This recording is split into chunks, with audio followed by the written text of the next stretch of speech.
Teruvan Saranai. No, actually, really Teruvan Saranai.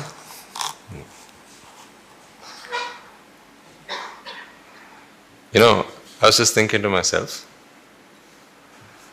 as I was walking into this room, I have the best job in the world, as well as the easiest job in the world. As I was worshipping the Buddha, laying down flowers at his feet, I was thinking to myself, all I have to say is the truth. What can be easier than speaking the truth?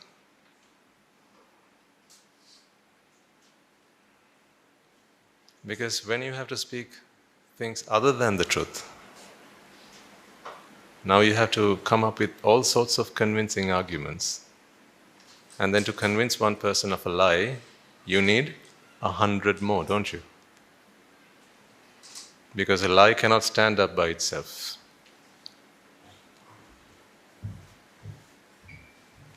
Thank you.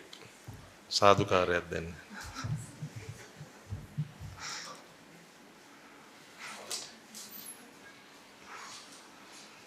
You know the story behind that? Yes. I'm trying to be careful since then. I've been told off. When you say sadhukarya, then please be very specific. That is not sadhukarya, sadhukarya. I'll tell you the story behind this in a moment. But I was just so pleased and just so, I feel so relaxed. Never felt this relaxed and just as at ease, because all I have to speak is the truth. It's not like I have to come up with all sorts of arguments and counter-arguments, and because when you say a lie, you have to fight for it. You have to come up with 100 more to defend it. But when you have to speak the truth, all you have to do is speak the truth, because the truth is self-sustaining. It's self-standing, isn't it? So that's why I say, I have the best job in the world. Do you want it? Then come and get it. Right. Good to see all these lovely faces.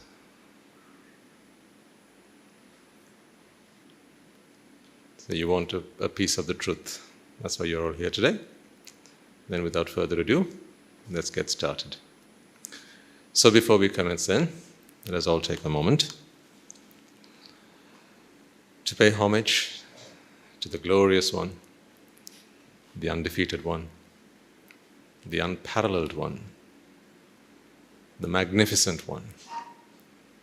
He who is self-awakened and fully awakened to the truth, self-enlightened, and then out of boundless compassion and an infinite amount of loving kindness, shared his wisdom with all of us, and for many more generations to come.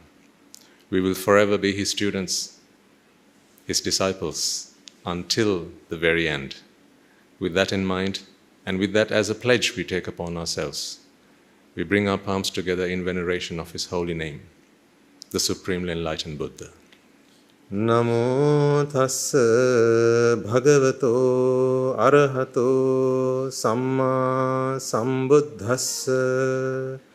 Namo tassa bhagavato arahato samma sambuddhassa. Namo tassa bhagavato arahato Samma Sambuddhassa. Young minds, they're highly impressionable, extremely. So much so that you can consider young minds, the young minds that live around you and with you, they are your mirror. They mirror your thoughts, your emotions, your feelings. That is why when we talk with you, always encourage you and invite you to think about the impact that your influence has on the young minds around you. Your children, of course, other children, just children in general. This is a great example of that.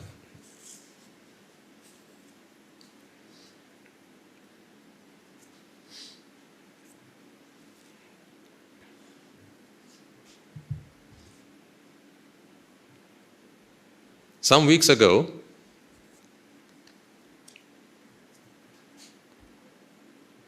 someone who comes to the English sermons at Rajagiriya and used to come to the sermons at the monastery as well, so a regular, someone among you. Perhaps to this day you don't know who it is, because it's not the name that we're interested in. It's not who is good, it's just good. Wholesomeness does not belong to anybody. Goodness does not belong to anybody. So good is good. So someone in the audience, someone among you, wanted to make an offering to the Sambuddhasasana. So having contemplated whether they really wanted to do it, and having, of course, when you make an offering of that size, of those proportions, you consult your family, your friends, and in the end, perhaps even despite obstacles and maybe even despite dissenting voices, in the end they decided that they were going to make the offering. And someone offered a car to the Sambuddhasasana. Many of you were there that day, and if you remember, the lady who made the offering wanted me to share the story with you, but with no mention of who it was, wanted me to share the story with you so that you could all rejoice in it. Those of you who were present here will remember the event. It was only maybe 1 or 2 months ago. Young minds are highly impressionable. So in the audience was this young boy who observed this offering. So this young boy observed this offering, and reminiscent of how this man who observed the offering of the Jetavana in the Buddha's time, with their palms together, gave a sadhukara at the offering of the Jetavana, and then accrued even more merits than Anathapindika, who offered the Jetavana, reminding us of that great event. This young boy on that day had made a resolve that one day I shall make a similar offering. These are the thoughts that flashed through his mind in that moment. He was in the audience. So from that day on, he'd started building. So this was not made overnight. It's a masterpiece. On that day, he started building this. He started crafting this. His toy box. So he started collecting the cardboard for it. Then he started collecting the materials for it.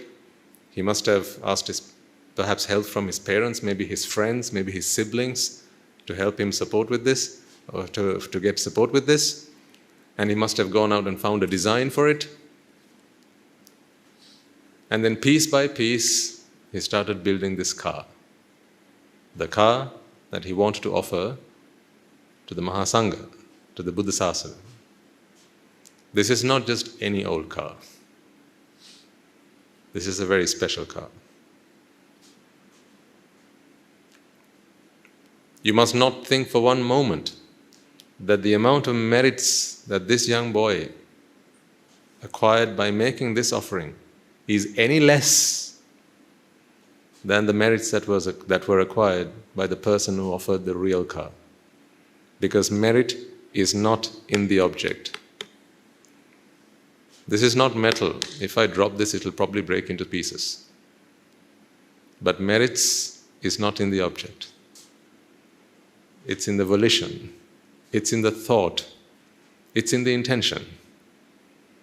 Look at this masterpiece. It even comes with its own manual.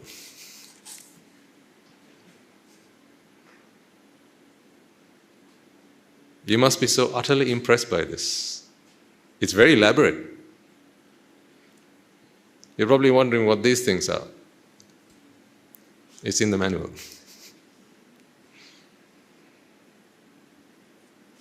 So I took this and I opened the hatch, and then I realized it's got 2 rubber bands in it as well.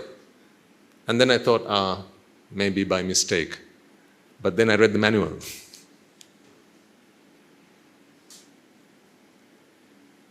I was too hasty, I soon realized. So let me read the manual to you.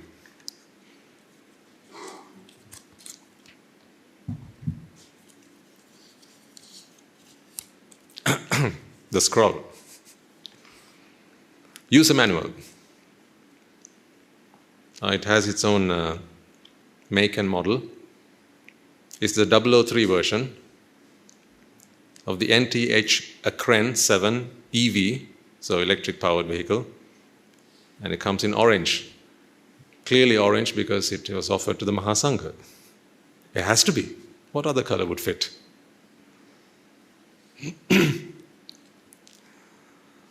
The front and back dickies. Here's the front dicky, and here's the back dicky. These instructions. There are rubber bands available if they don't close properly. Full option.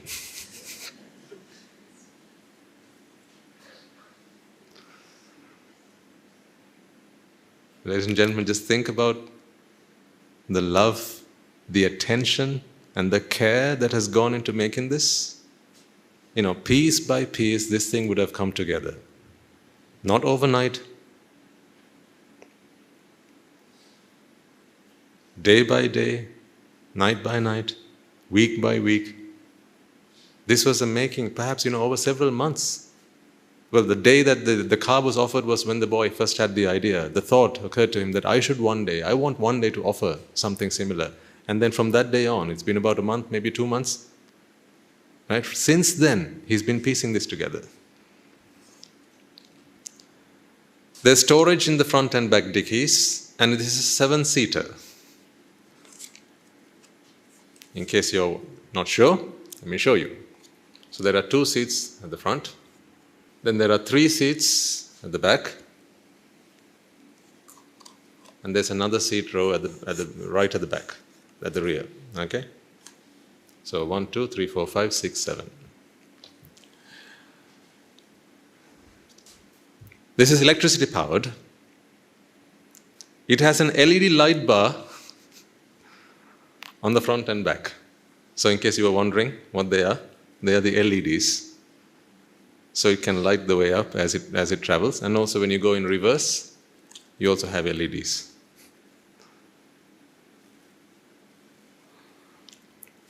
So you're probably wondering, how do I get to the back seats? Don't fear, there are instructions. Reclinable second row seats. They have been made so that they are reclinable. Can use as a bed.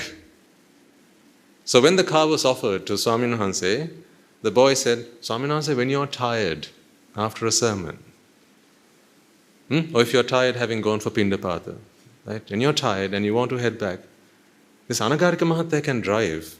You can rest, Swamin Wahanse. So the seats are reclinable. Talk about traveling in first class. It's a 4-door vehicle. It's all here.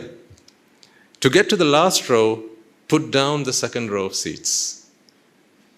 It's all in the book.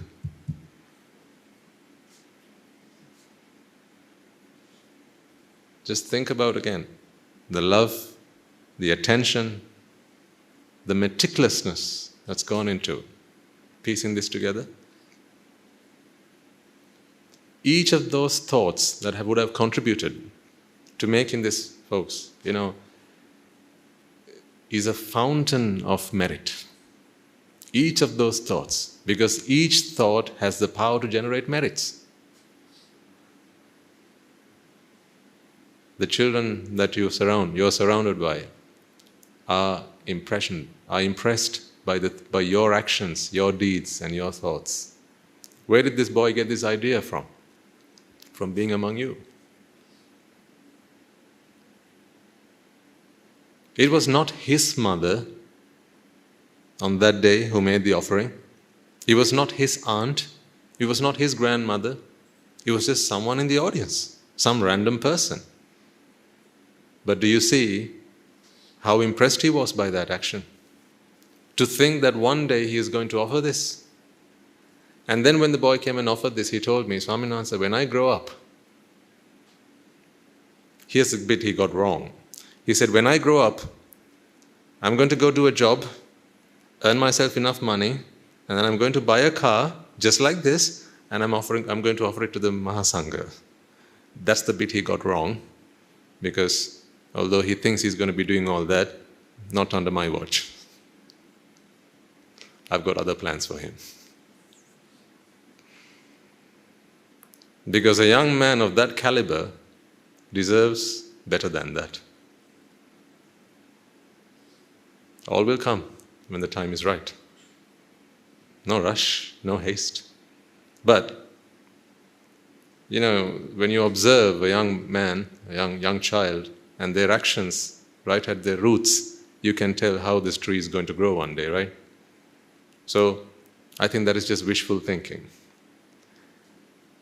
He has already made the offering.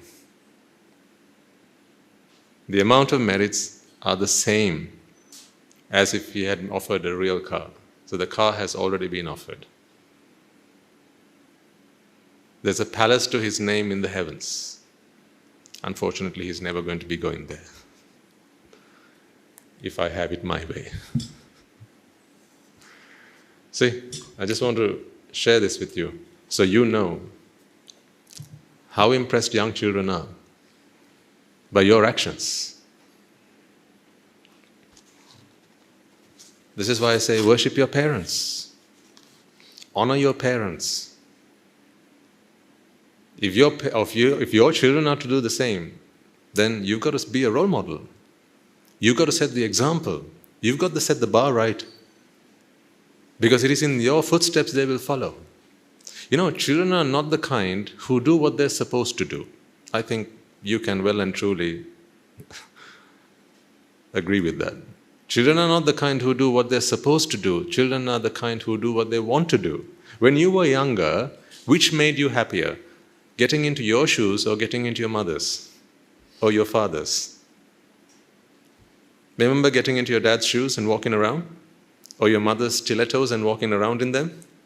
Pretending to be a grown-up girl? Pretending to be a grown-up woman? Pretending to be a grown-up man? Remember? And carrying his briefcase, your father's, in your hand and walking around? I used to go to work when I was only 2. Or at least I thought I was. Because we always want to be like grown-ups. You recall this from your own childhood. When we saw our fathers getting into the car, settling themselves down at the front wheel and holding it in their hands, and shifting the gear, touching the levers, riding around in their vehicle, we wanted to do the same. So when they were not watching, what did we used to do as young kids? We'd go and sneak into the car, try and get ourselves into it, and then go broom, broom, broom, broom. Remember? And we used to have these playhouses, we used to have play cars, and pretend that we were grown up, because that's what we like to do. We don't do what we're supposed to do, we do what we like to do. See, the same manner. Kids, they're supposed to be doing their homework. They're supposed to be doing what kids do. Kids don't do this sort of thing. Kids don't make offerings to the Mahasangha, but what they do is what they see their parents doing. They do what they see adults doing. They do what they see teachers doing. That's why your actions should be well discerned. They should be well thought through. Because if you're being watched, which you always are, your children are always watching you. You leave an imprint on their mind, an indelible print that you cannot sometimes reverse. So both good and bad, that's the other side of the coin. Both good and bad. Many people, if you investigate why they've taken up drinking, smoking, if you look back into their past, they were influenced by the adults that surrounded them. Perhaps they grew up in that sort of environment. If you take young children and wonder why they're so aggravated all the time, so angry all the time, chances are that's the environment in which they grew up. If you find young children who, after they've grown up, they don't show much kindness and affection to others, then perhaps that is more like the environment in which they grew up. They were not shown kindness, they were not shown generosity, they were not shown charity. Oftentimes when we speak to people who've been convicted of child molestation, you find out their history. They've been molested as young children. So the experiences that they've had as young children, the experiences stay with them. The print that it makes on their mind, that stays with them. The influences that you have on them, that stay with them. That is why it's very important for us to be mindful of the ways in which we conduct ourselves in and around young children. And this is a perfect example of that. I recall that day when the car was offered, I invited all of you to rejoice in those merits by offering a sadhukar. Once again, ladies and gentlemen, a car has been offered to the sasana. Let us all rejoice with a sadhukar. Sadhu, sadhu, sadhu.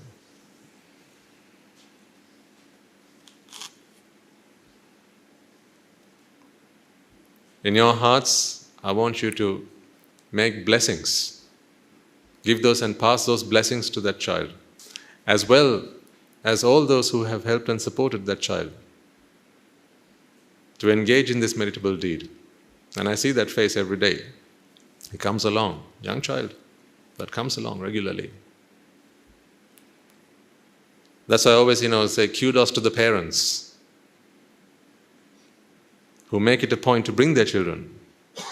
If they can understand what is being said, if they can understand the language, and if they've got nothing much more important to do on a Sunday morning, bring them along. If we have enough children here, one day we can start another program parallel to this.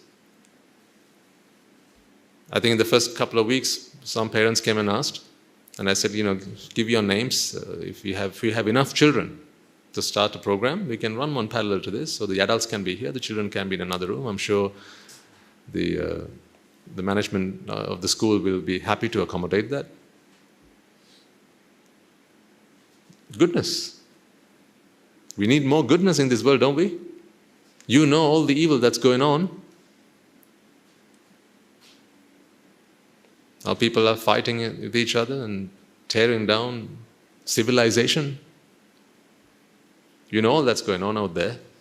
So we need more goodness. If this world is to exist, folks, the goodness have to be more than the badness. That is the way in which this world will survive. So we must all collectively be good and be doing good to counter all the terrible things that are going on in this world. Because evil only leads to destruction. You need good to counter that. And the way the world works is there is always going to be evil, but there's always going to be good. For as long as there's more good than evil, this world will survive. This planet, this earth that as we know it, will survive until then. But the day that comes where there is more evil than good, when that day comes, and that day will come, it is inevitable. All things that arise will one day perish. Mankind as a race will perish. We will. But that day will come when there is more evil than good. Because evilness only begets evilness, and it only leads to destruction.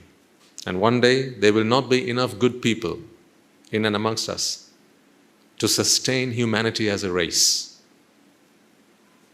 And then people will just keep on killing each other, murdering each other, genocide at their will and whim. And then that will spell the end of mankind. That day will come. It will certainly come. But we can delay that as much as we possibly can by doing good. Why do we want to delay this? Because we still have the Buddhasasana.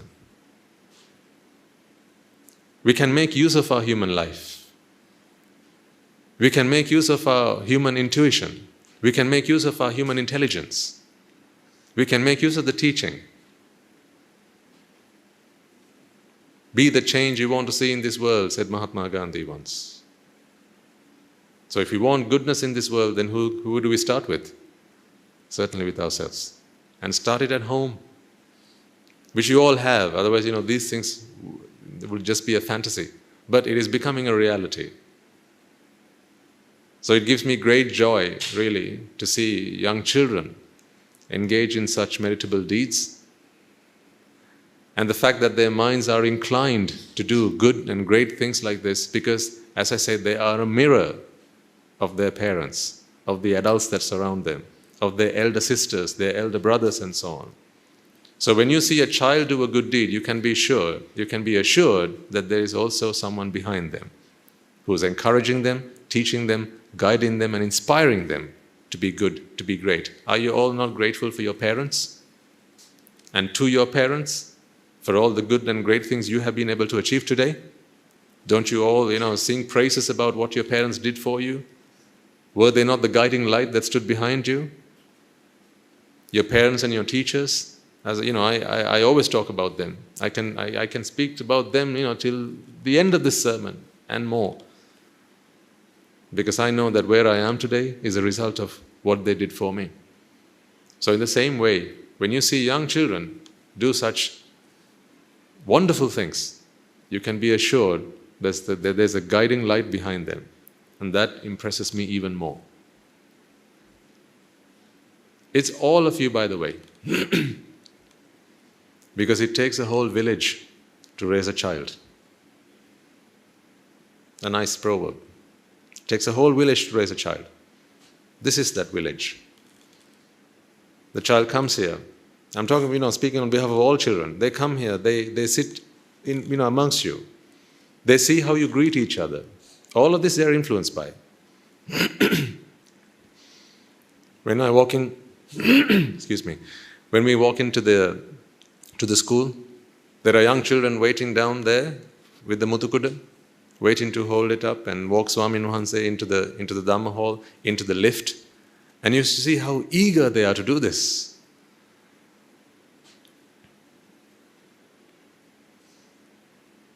Now, this is not Vihara Mahadevi Park where young men are eager to hold an umbrella for their loved ones.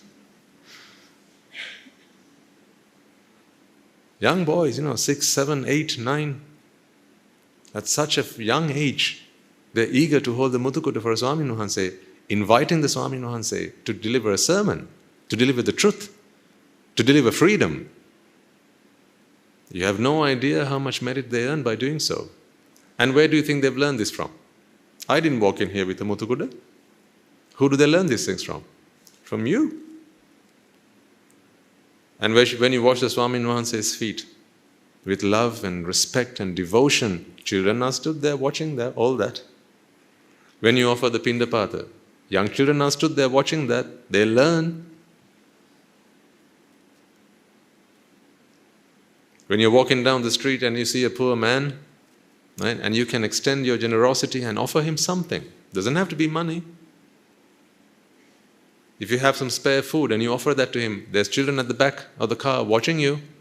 They'll ask you, Appachi, Tati, Dad, what was that? Why did you do that? That gets them started, and then you give them a story. We have to be good, Buddha, because what you give is what you get. Those people, they're so misfortunate because they never had someone in their lives to teach them that lesson. Therefore, they never gave. therefore they don't have. But I never want you to be like that one day. I want you to learn what Appachi just did. I want you to learn what Dad just did. See what Tati did? He gave. So he'll never be without. He will always be with. And whether we get or not, immaterial actually. We give because we have. We give because we can. It puts a smile on another person's face, so why not?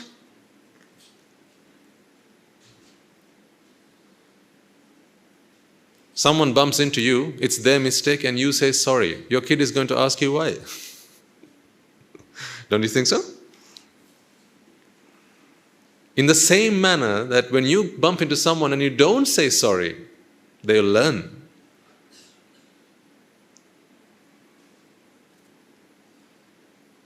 That's why it's terrible. And sometimes adults at home, they have fights. Sometimes they swear in front of their children.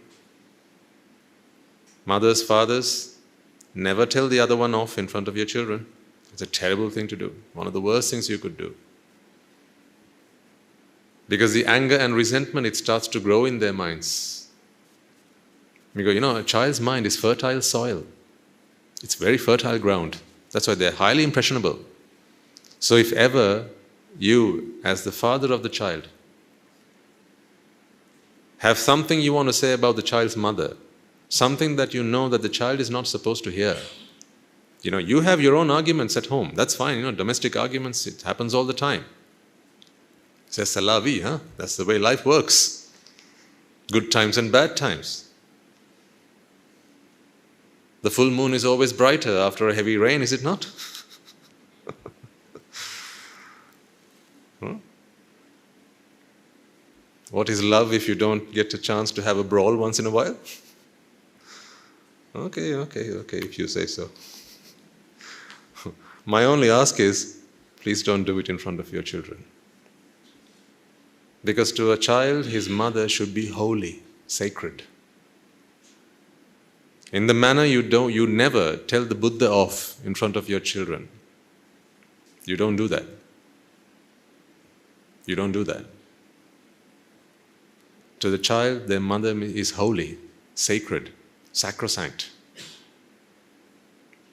To the child, its father is sacred. Remember, it's not the same as if you were to, for whatever reason, hit your wife, it's not the same when the child hits the mother. But if you keep on that behavior at home, and you keep saying things, if you keep foul-mouthing either the mother or the father of the child, and the child grows up watching this, and if they think that is the way to treat someone, if they don't agree with what I have to say, that is the way to correct them when they don't agree with what I have to say. That is the way to treat someone if they speak up and disagree with what I have to say, then they will learn from you, folks.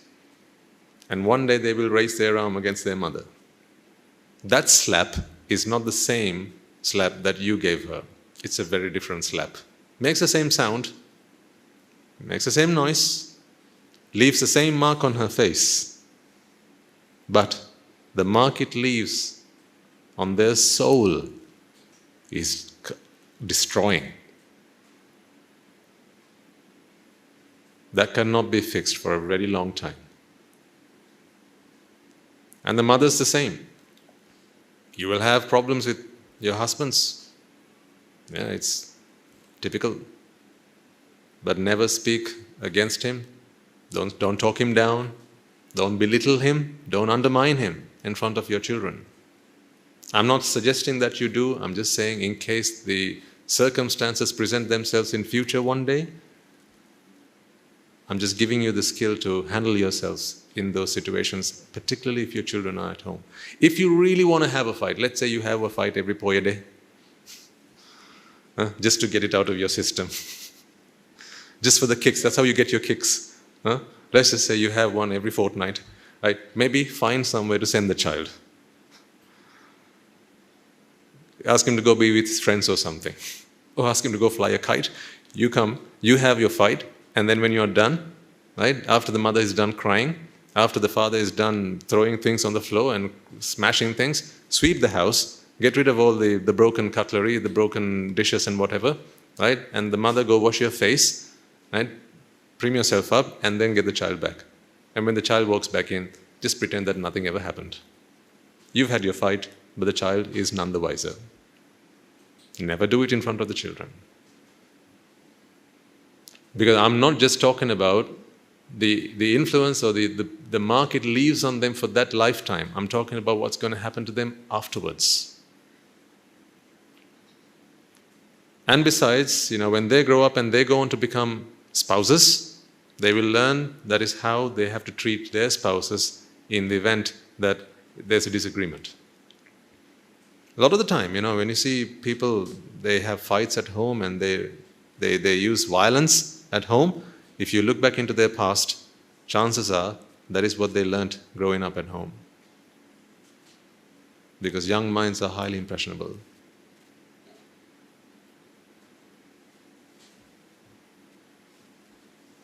Never be that person, because that you will regret. The day you get to hear that your son has hit his wife so hard that she had to be hospitalized, and then you're the one who has to take the flowers to go see the daughter-in-law, that day you will hold her hand and you'll ask her, Dua, what's up? What happened? She'll start sobbing and she'll say, speak to your son. And then you go ask him, what happened? What did you do that for, Puta? Tati, that's what you taught me at home. I remember when you had problems with Ammi, you just slapped her left, right and center. That's how I learned to teach her a lesson. So I learned that lesson and now I'm teaching her that lesson. What if you also have grandchildren by that point? Don't start things you can't stop. Especially if you want to stop them. Don't start things you can't stop. Sansar is okay to start because you can stop it. I'll show you how. But don't start bad habits at home.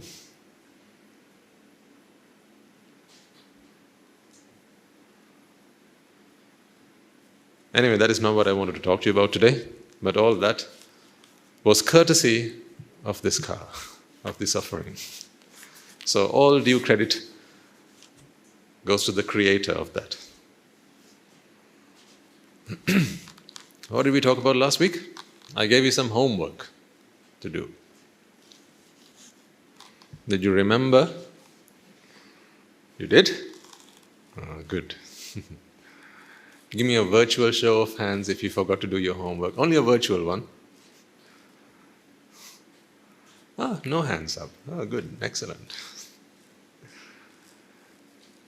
See, I know you don't want to disappoint me, do you? No, of course not. So I'm sure you all did your homework. What was the homework again?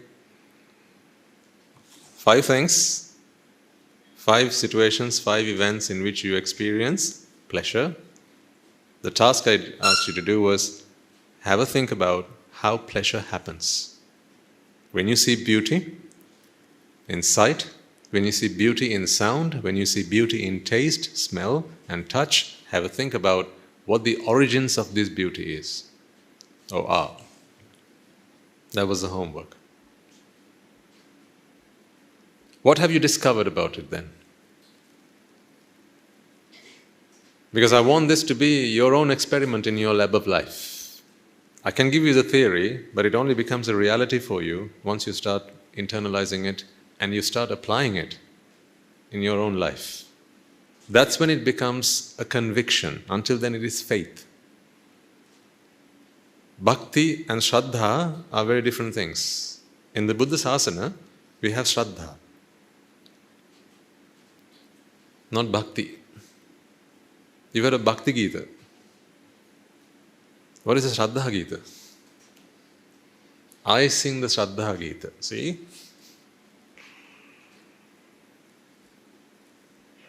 Shraddha is conviction, meaning something you have realized is true for yourself. Faith is something you take at face value. Because someone says so and you think they speak, you consider them to be an authoritative figure. Maybe you consider them to be speaking the truth. Right? You think they must know what they're talking about, so therefore I will accept it. It's like when we were younger, your parents used to say, don't put your finger in the fire. You took it by faith. Or sometimes they say, Puta, that is kaki. Kaki, Puta, don't put your finger in the fire.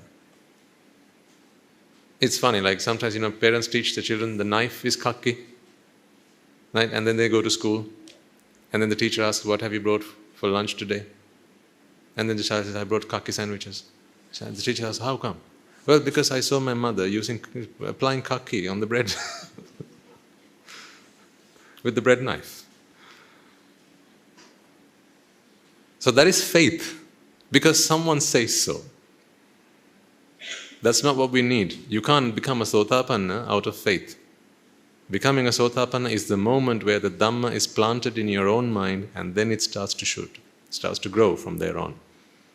Once it takes root, that's it can no longer be uprooted. That is the becoming of a sotapanna. Conviction happens within you. And when that happens within you, ladies and gentlemen, there is not a soul in this world that can convince you otherwise. Your conviction in the Buddha, your conviction in the Dhamma, and your conviction in the Sangha, not the conventional Buddha, Dhamma, and the Sangha. We've spoken about this in the past. Buddha is Nibbana. Dhamma is the path to Nibbana. And Sangha is the practice that takes you to Nibbana. Once you have seen the light at the end of the tunnel, at least if you've had a glimpse of it, now you know that there was light there. What you have seen cannot be unseen. That is the becoming of a Sotapanna. To put it in very simple terms, it's the moment you realize that happiness can only be attained within oneself. It is not a product. It is not conditional. It's not a product of your experiences with other things or other people or other events. So for as long as you seek your happiness, for as long as you seek your internal joy through the association of other things, and you think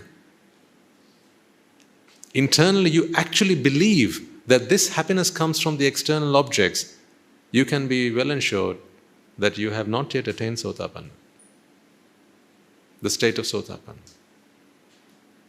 A Sotapanna may, from time to time, seek pleasures from the outside world, of course, because we are not speaking of an Arahant, we are speaking of a Sotapanna. A Sotapanna will seek pleasures from the outside, but they know that this is a futile task. They experience the pleasure, but they know that this pleasure is based in delusion. They know it.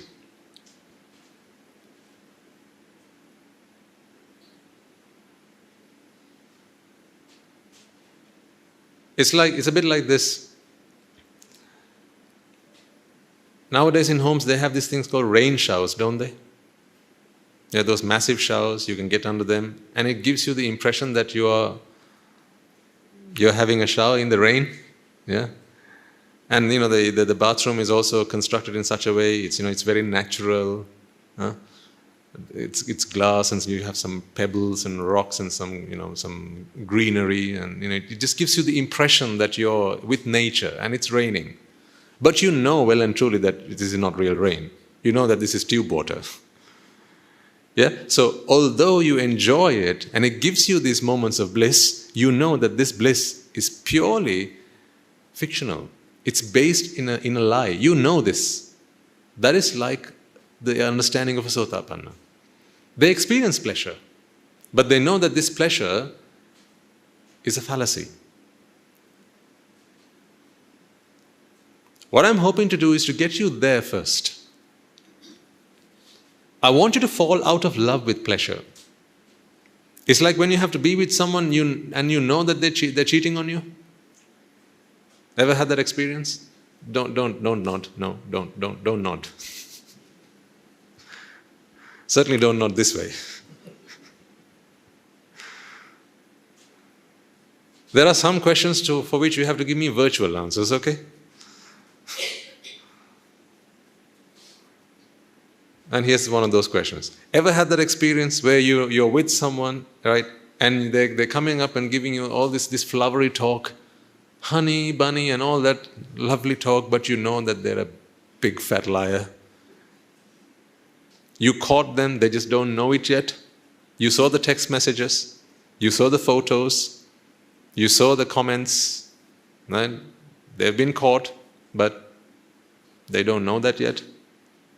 So you pretend that nothing's going on, but you have fallen out of love with them now, haven't you? You fell in love with them when you thought that they were the real deal, and now you have fallen out of love with them when you realize that they're just a cheat. What I want you to do, first and foremost, ladies and gentlemen, is to realize that pleasure is a cheat. That is what I want you to do first. Pleasure is a cheat. It's like a friend or an enemy in disguise. It comes like a friend. It gives you a hug, it gives you an embrace, but it's got a dagger in its hand. And the hand goes behind your back, and then it stabs you. But from the back, you don't see it. But you feel hurt. You feel the pain. But you look in front of you, and it's only your friend. Or at least you think so. But they just stabbed you. Pleasure is the same. I'm giving you multiple analogies to help you figure out what I'm talking about here. Beauty is a cheat. That's why I say beauty and the beast. It is truly a beast, but taking the appearance of beauty. Let's try and get our heads around this concept. Because if you fall out of love with pleasure, then the remainder of this journey is going to be just a walk in the park. Honestly. Is it easier to get a divorce when you're in love with the person, or when you realize that she's just a cheat? Keep saying he or she, it works both ways, as you know. Right? So, he's a cheat. But, do you remember when you had your first crush? Right? Long time ago. And then your parents found out about it, perhaps. But, it was not up to their liking. It didn't tick their boxes, although it ticked plenty of yours. It didn't tick their boxes, and they said, "No, not him. Not under my watch, Dua. He's not the guy you're going to be going out with. I want you to stop that immediately." Remember that, ladies? As you were younger, your father used to say that. I want you to stop that immediately. And then you had a story to tell. But Tati, he's a nice guy. Now Tati knows everything. Tati knows that he's a cheat. Tati knows his story. But this girl, she wouldn't believe what the father has to say, because she's head over heels. She's prejudiced. There's a thing called the Satara Agati in Buddhist teaching. These are the 4 prejudices. Chanda, Dosa, Baya and Moha. We'll speak about them on one of these days. There was a talk done at the monastery. These are the 4 prejudices. When you're prejudiced, you don't see fact. You can't rationalize. You don't see logic. You only see what your heart wants to see. Your brain shuts down. Never had those moments? Of course. When you know that what you have to do is one, but your heart wants to do the complete opposite of that, you're prejudiced. In business circles, they'll call it unconscious biases and so on.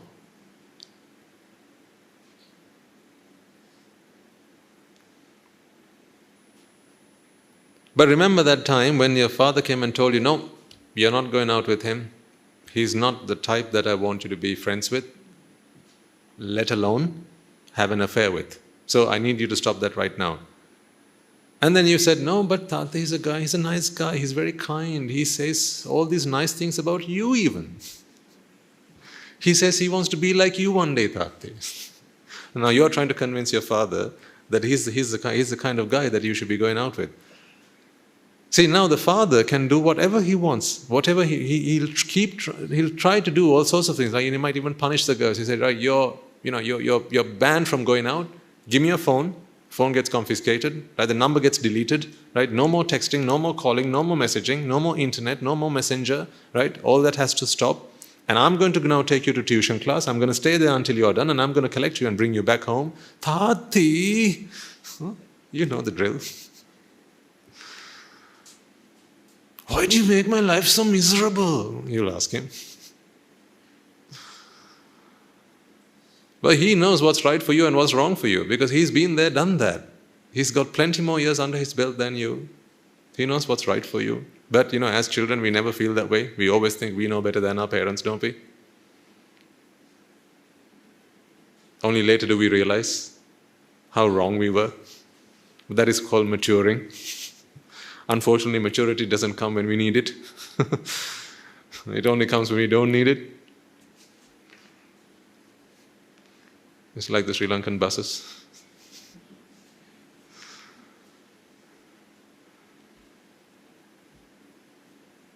So when advice is given, advice is always given when it's least heeded. Advice is always needed when it's least heeded. Agreed or not? Advice is most needed when it is least heeded. When you need it the most is when you listen to it the least. But that is the way it is. So in those moments, your father would have tried to do all sorts of things to try and break you up in that relationship, say, give you punishments, ban you from doing stuff, but none of those things will work. Secretively, you will carry on that relationship. Sometimes you'll write those, what do you call them, chits in tuition class, right? You'll pass it along to that boy, send it to that boy, send it to that girl, and so on. Right? Furtive glances. And in those, in those moments of just one or two glances, you can share a whole love story. And people live in their fantasy worlds. But here's the best thing a father can do. If he knows that this boy is a cheat, get the girl in the car, take her where he knows that the boy cheats, and then show it to her. Dua, look at that. Look where he's going right now. Whose hand is he holding? Must be his sister's, Tati. Then why is he hugging her? That's what brothers do, Tati.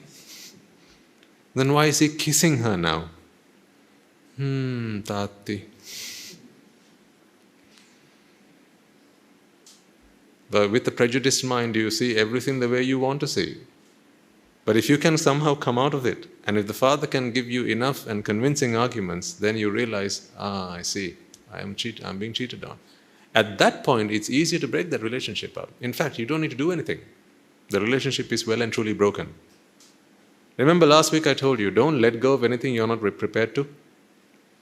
You remember? Last week I shared this with you. Don't let go of anything you're not prepared to. In the same token, ladies and gentlemen, by the same token, to let go of anything, the best thing to do is to help you to realize the truth about it. That is what a father should do. Help the daughter, help the son, help the boy, help the child realize the truth about something. So if you're trying to break up a relationship that your child is in and you have good reasons for it, give them those reasons. Help them see the truth. Help them realize the truth. And once they have realized the truth, that relationship does not have much life left in it. But if you try to punish them or ban them from doing stuff, right, it's just going to keep getting worse, I tell you. What feels better than to do something you're not supposed to? Do you remember your younger years? Father used to say, mother used to say, Pota, no matter what you do, don't look at that. Don't read that book. Don't check in that drawer. Don't walk into that room. From the moment that you hear these words, what is the one thing you want to do? To do exactly that, right? See? Don't go onto that website. Which website do you want to go onto first? That website onto which you are not supposed to go.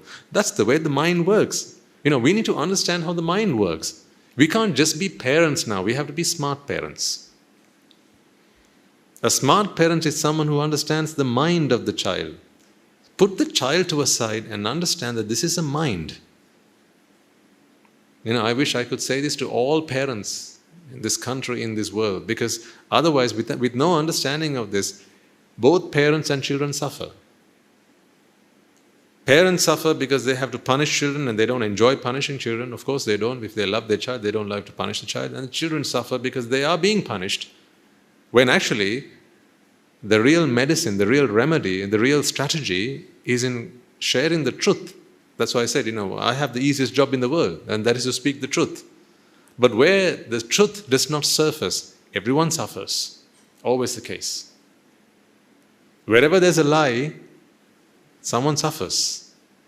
Wherever there's falsehood, someone suffers. I'm speaking general truths here. You can apply them into your own life situations and see whether these things actually hold water.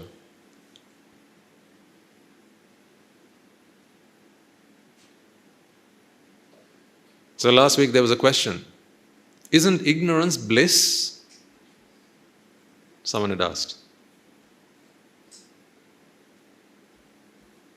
Pleasure is bliss, yes, until you realize the true nature of pleasure.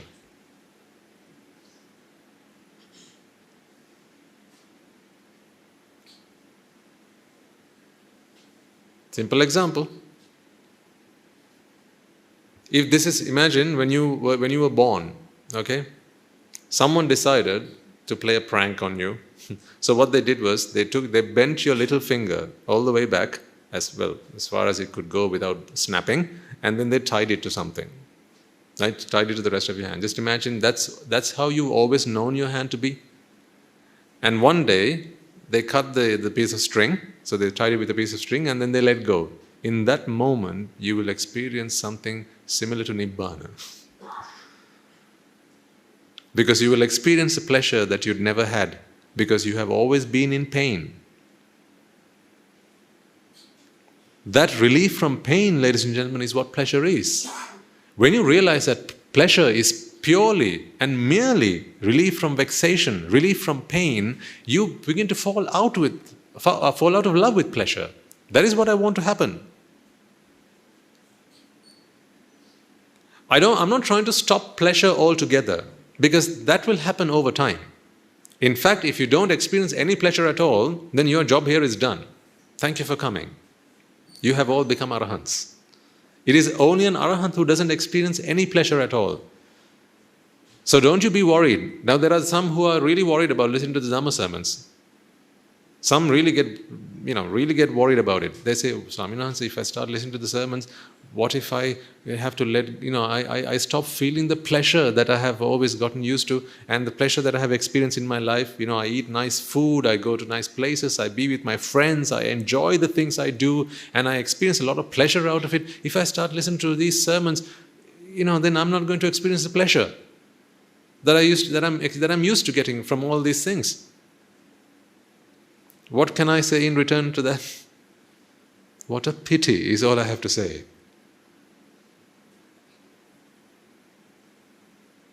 They say this because they don't understand what pleasure truly is. It's like going out with a cheat. Or it's like living with cancer and not knowing you have it. I have personally, and you may have, I'm sure, in your life, met people who don't want to go for a checkup just in case they find out there's something wrong with them. Tell me you've not had the good fortune of coming across people like that. Someone's there just coughing up biscuits and cakes and puddings and all sorts and ice cream, right? All these fatty things and sugary foods, and you tell them, dude, at this rate, you're not going to last another 10 years. You'd better go get yourself checked. No, I don't do that. What if the doctor says I've got diabetes? So it's the doctor's fault. So until the doctor said you've got diabetes, you had no diabetes? I'm telling you, people think like this. Can you believe it? Because they like to live in ignorance. Ignorance is blissful. For as long as I'm ignorant, I can just keep on shoving things down my throat.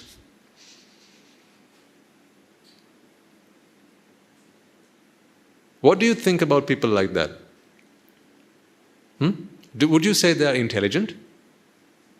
Would you say they're wise? Or would you say they're just utterly foolish?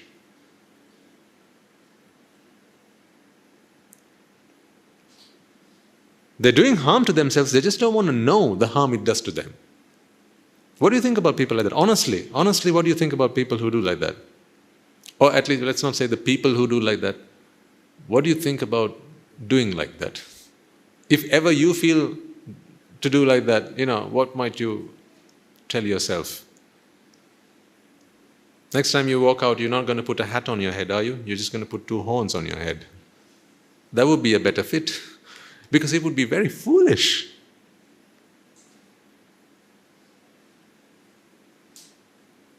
If there are dire consequences out of your actions, don't you want to know them now?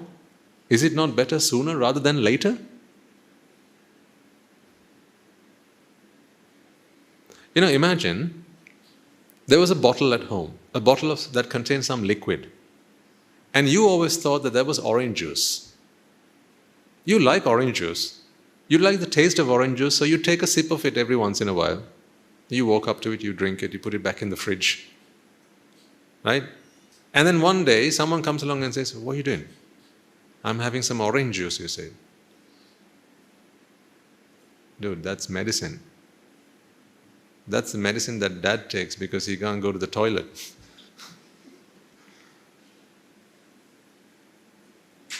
That's medicine that he takes. Why are you drinking that? And you said, I didn't realize. It says orange juice. Well, yeah, that day when he brought the medicine, there was no bottle to put it in, so we put it in the orange juice bottle. What would you say to this person who tells you that then? You'd say, "Why did you do that? Why did you not tell me before? Why did you not tell me earlier about this? I was fooled." Who here likes to be fooled? Put your hand up if you wish to be fooled, if you wish to be tricked. How many times have you caught yourself telling people, "Why did you lie to me? Why did you cheat on me? Why did you pull a fast one on me?" How many times in your life have you caught people saying that to you? "You tricked me. I hate you for that." You've heard people say that. You're being tricked all the time. Whenever you think that pleasure comes to you from the outside world, from the objects that you associate with, from the people that you associate with, or the events or the circumstances, the situations that you come across, you are being tricked. I need you to first of all fall out of love with that pleasure. The pleasure will stop eventually. It'll stop when it stops. So, don't determine the degree to which you have understood these sermons by measuring or by checking yourself at home, wherever you're around, by whether you experience pleasure or not. Here's what I want you to do to check whether you have understood the sermon. When you experience pleasure, do you see it with mindful awareness? Being mindful of the pleasure, are you aware of the source of pleasure? Do you understand that pleasure is only a beast in disguise? Do you see that? If you are, you have understood the sermon. But when you experience pleasure, you don't see that side. You want more pleasure. You want more pleasure. You seek more pleasure. You invite pleasure. You wish to have more pleasure. You haven't understood the talk. You haven't got the gist of the sermon. But when you experience pleasure, you're not wishing for more. You wish you had less pleasure because you understand that pleasure is only relief from pain. Pleasure is only relief from vexation. Now, if you ask for pleasure, what are you also asking for? Pain. Because it comes as a couple. You can never have pleasure where there is no pain. Physically, I can give you enough and more examples. When you've been sitting down for a long time, what feels good to do? Stand up. When you've been stood up for a long time, what feels good to do? Sit down. When you put your legs out, stretch your legs out for a long time, what feels good to do? Tuck them back in. And when you've done that for some time, what feels good to do? Stretch them out. So which one brings you pleasure? Which posture brings you pleasure? There you go. Whichever posture you're in brings you pain. I mean, just think about it for now. Because as we are in the sermon, I can give you an example that you can relate right here and right now. Take a mental note of the posture you're sat in right now. Right? Take a mental note of the posture you're in right now. Why are you in this posture? Because it feels good, it feels comfortable, right? Well, if this is the posture that makes you feel comfortable, stay in this posture for the next couple of hours. And don't move a finger. Deal or no deal? How come you didn't walk into this room and pick the most comfortable posture? Because there is no such posture. Right now you might have your legs tucked up, but in a moment you'll stretch them out. But if perhaps you've got one leg over the other, in a while you'll switch the legs. And in a while you'll stretch your legs. Right? You keep changing whenever the pain starts building up. So therefore no one posture can bring you pleasure. Therefore there is no posture of pleasure. All there is the pleasure that you experience when you are relieved from pain. This is the simple fact that I want you to get your heads around. Fall out of love with pleasure, ladies and gentlemen, and then from there on, your journey to Nibbana becomes a cinch. Honestly. The Buddha speaks of this. He says, monks, let me tell you this. The biggest hindrance to Nibbana is pleasure. The biggest hindrance to Nibbana is pleasure. Because how do you convince a man that the happiness that he experiences is not happiness in the first place? That is one of the toughest things I have to do on this Dhamma seat, on this Dharmasana. To convince people that the happiness that they're experiencing is not happiness at all. Because how do you teach a man how to be happy if they already think they're happy? You're all awake, aren't you? Yeah? Are you sure? Now just imagine, if I try to tell you, you're all asleep, I'm going to try and wake you up now, would you believe me? Would you? If I told you, right now, you're all asleep, this is just a dream, I'm going to come and try and wake you up now, would you believe me if I told you that? Of course not. Why not? Because you know and you think and you believe that you're awake. So if I were to come and tell you, please, ladies and gentlemen, wake up, you'll think I've gone mad. Won't you? In the same vein, ladies and gentlemen, I find myself in this position every day. When I speak especially to a new audience, and I tell them, none of you are happy. I'm going to help you to try and become happy. They're like, what do you know, Swami? No, I am the happiest man alive. A man who enjoys his riches, a man who enjoys sights, sounds, smells, taste and touch. You try and tell them, happiness, someone who's gorging on a delightful meal, on a scrumptious meal, right? He's at a restaurant eating, all the foods that he's surrounded by it. Surrounded by all the women he can think of, he wants in his life. Surrounded by all the lovely sights, surrounded by all the lovely sounds. And you tell them, none of this is happiness. I live a happier life. And they look at me, I've got nothing. Try and make an argument out of that. They'll think I've gone mad. In fact, what they'll think is, this guy doesn't have anything, so he's speaking out of spite. That's what they, initially that's what they think, at least. That's the immediate reaction normally. Swami Nwan says, monks, they come and talk about letting go and giving up because they have nothing, right? And they can't bear to see all the things that we have as lay people, right? So they're always going on about giving up and letting go because they can't bear to see all the good things and the pleasures that we have and enjoy in our lives. People think like that. I have nothing against them. All I have is even more sympathy. Because one of the toughest things to do, as I say, is to convince a man who thinks he's happy that he's not. That's why the Buddha says, pleasure is the greatest hindrance to Nibbana. So what are we trying to do here then? I'm not trying to rid you of pleasure. First of all, I'm trying to help you to understand what pleasure is. In Buddhism, all we try and do is realize there is nothing to let go. I promise you. I haven't let go of anything. All I did was realize. So much so that one day you will realize that there is nothing to let go because there is nothing you are holding on to. Your very sense of self, the most precious thing to you, your identity, you as a person, one day you will realize that this is only a manifestation. Although I feel that I am not really. One day when you realize this, you will no longer hold on to that. You will no longer cling to that self. But you can't not do it. You can't do what I am saying until you realize the truth. That is why under the Bodhi tree, the Buddha never let go of anything. What did he do? He what Nibbana? Fill in the blank. He realized Nibbana. That's what he did. We say this, don't we? The Buddha realized Nibbana. That is what you need to do. We realize the truth. Realization is something that happens internally, nothing physical. So hold on to everything you have. Take it, whatever you need. As long as you're not snatching it from someone else who's not willing to give it to you. As long as you're not stealing, you're not thieving, take whatever you need and keep it with you. Just realize.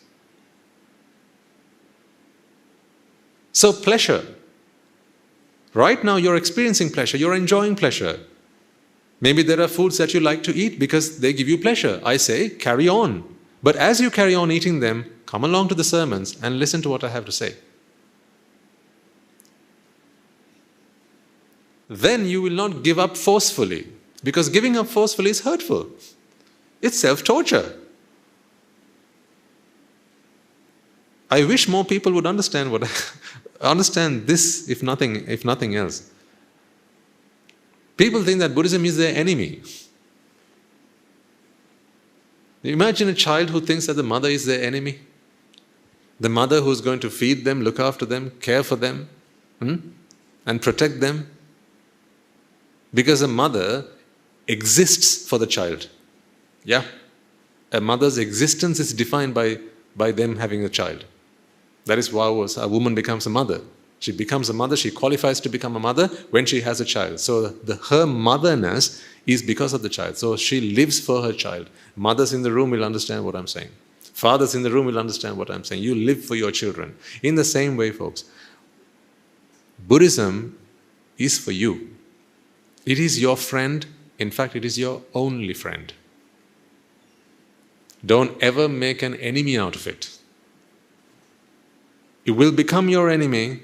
Actually, it'll never become your enemy, but you will think it is your enemy if you try and give up things when you're not ready for it. From time to time, I'll always keep reminding you of this. I will do. Every few weeks, I'll keep reminding you of this. Because what I don't want you to do is become holier than you are. Just be as holy as you are, not holier than you are. Your holiness should just be to the level of your understanding of the Dhamma. Don't be holier than that. If you're not prepared to do this, don't do this. What is this? Coming into robes. Don't do it until you're ready. Because what is worse than that is coming into robes and then seeking sensual pleasures. Then you're playing with fire.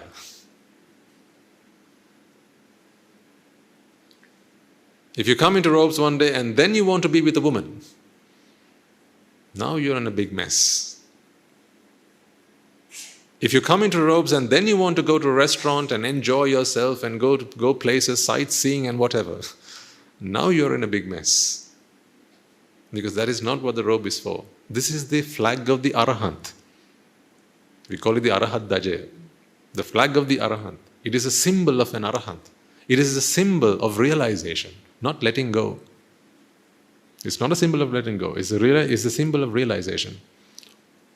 A few weeks ago I told you, I'll explain to you what a robe is. It's called the Chivara. You know that, right? It's called the Chivara.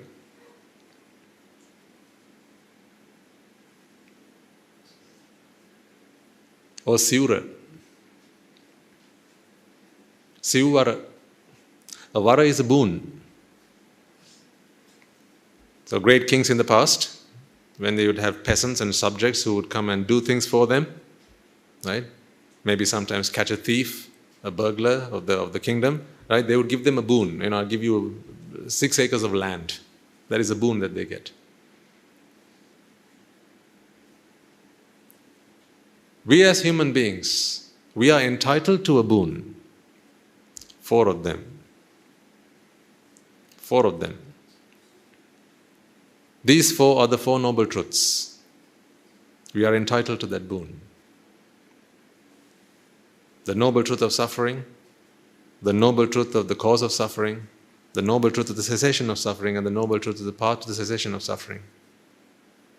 This is the Siu Vara. The 4 boons. I bear it on my shoulders.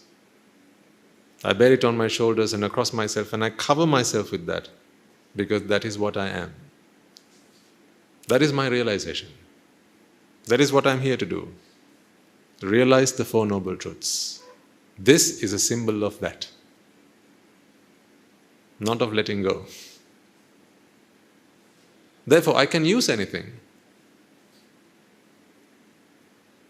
but with understanding.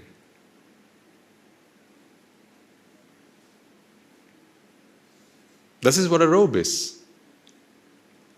To bear the 4 noble truths is the symbol of the robe. So, until you're prepared to bear the 4 noble truths, one who bears the 4 noble truths, now this is not, no, I had better not say that. Let me put it this way. I'm not making a remark about myself, okay? This is not me making a personal remark about myself, but merely making a distinction in the Dhamma. One who bears the 4 noble truths is a Sotapanna. That is not saying that I am a Sotapanna. By the way, is it forbidden for someone to say they're a Sotapanna? People have various thoughts about this. Is it forbidden for someone to say they're a Sotapanna or they're a Sakrudagami, Anagami or Arahat?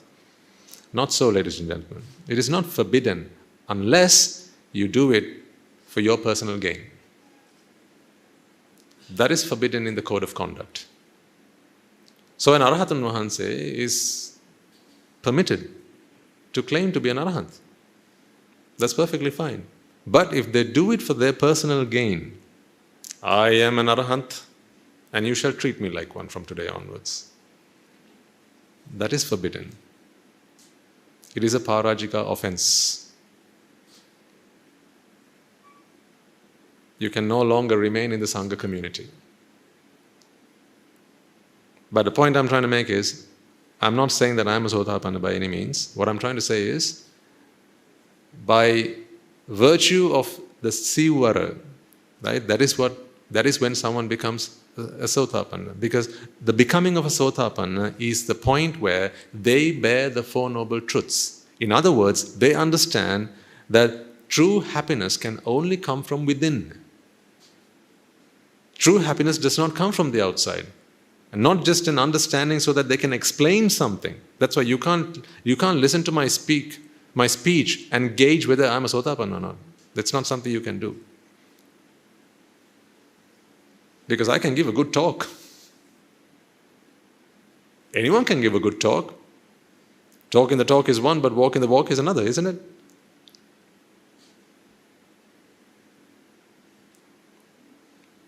So don't gauge what attainments I may or may not have attained to by listening to what I say. That is my personal achievements and that is my personal journey. And the same applies for you as well. It is not my duty or my task to gauge whether you have become a Sotapanna or an Anagami or an Arahat. That is a very personal and private matter. If you have a teacher, a personal teacher, you can share with them and check with them in case you need to. But besides that, it's not something you put on a billboard or put on a newspaper article. Or, it's not something you advertise to the world, because what is the purpose of doing so?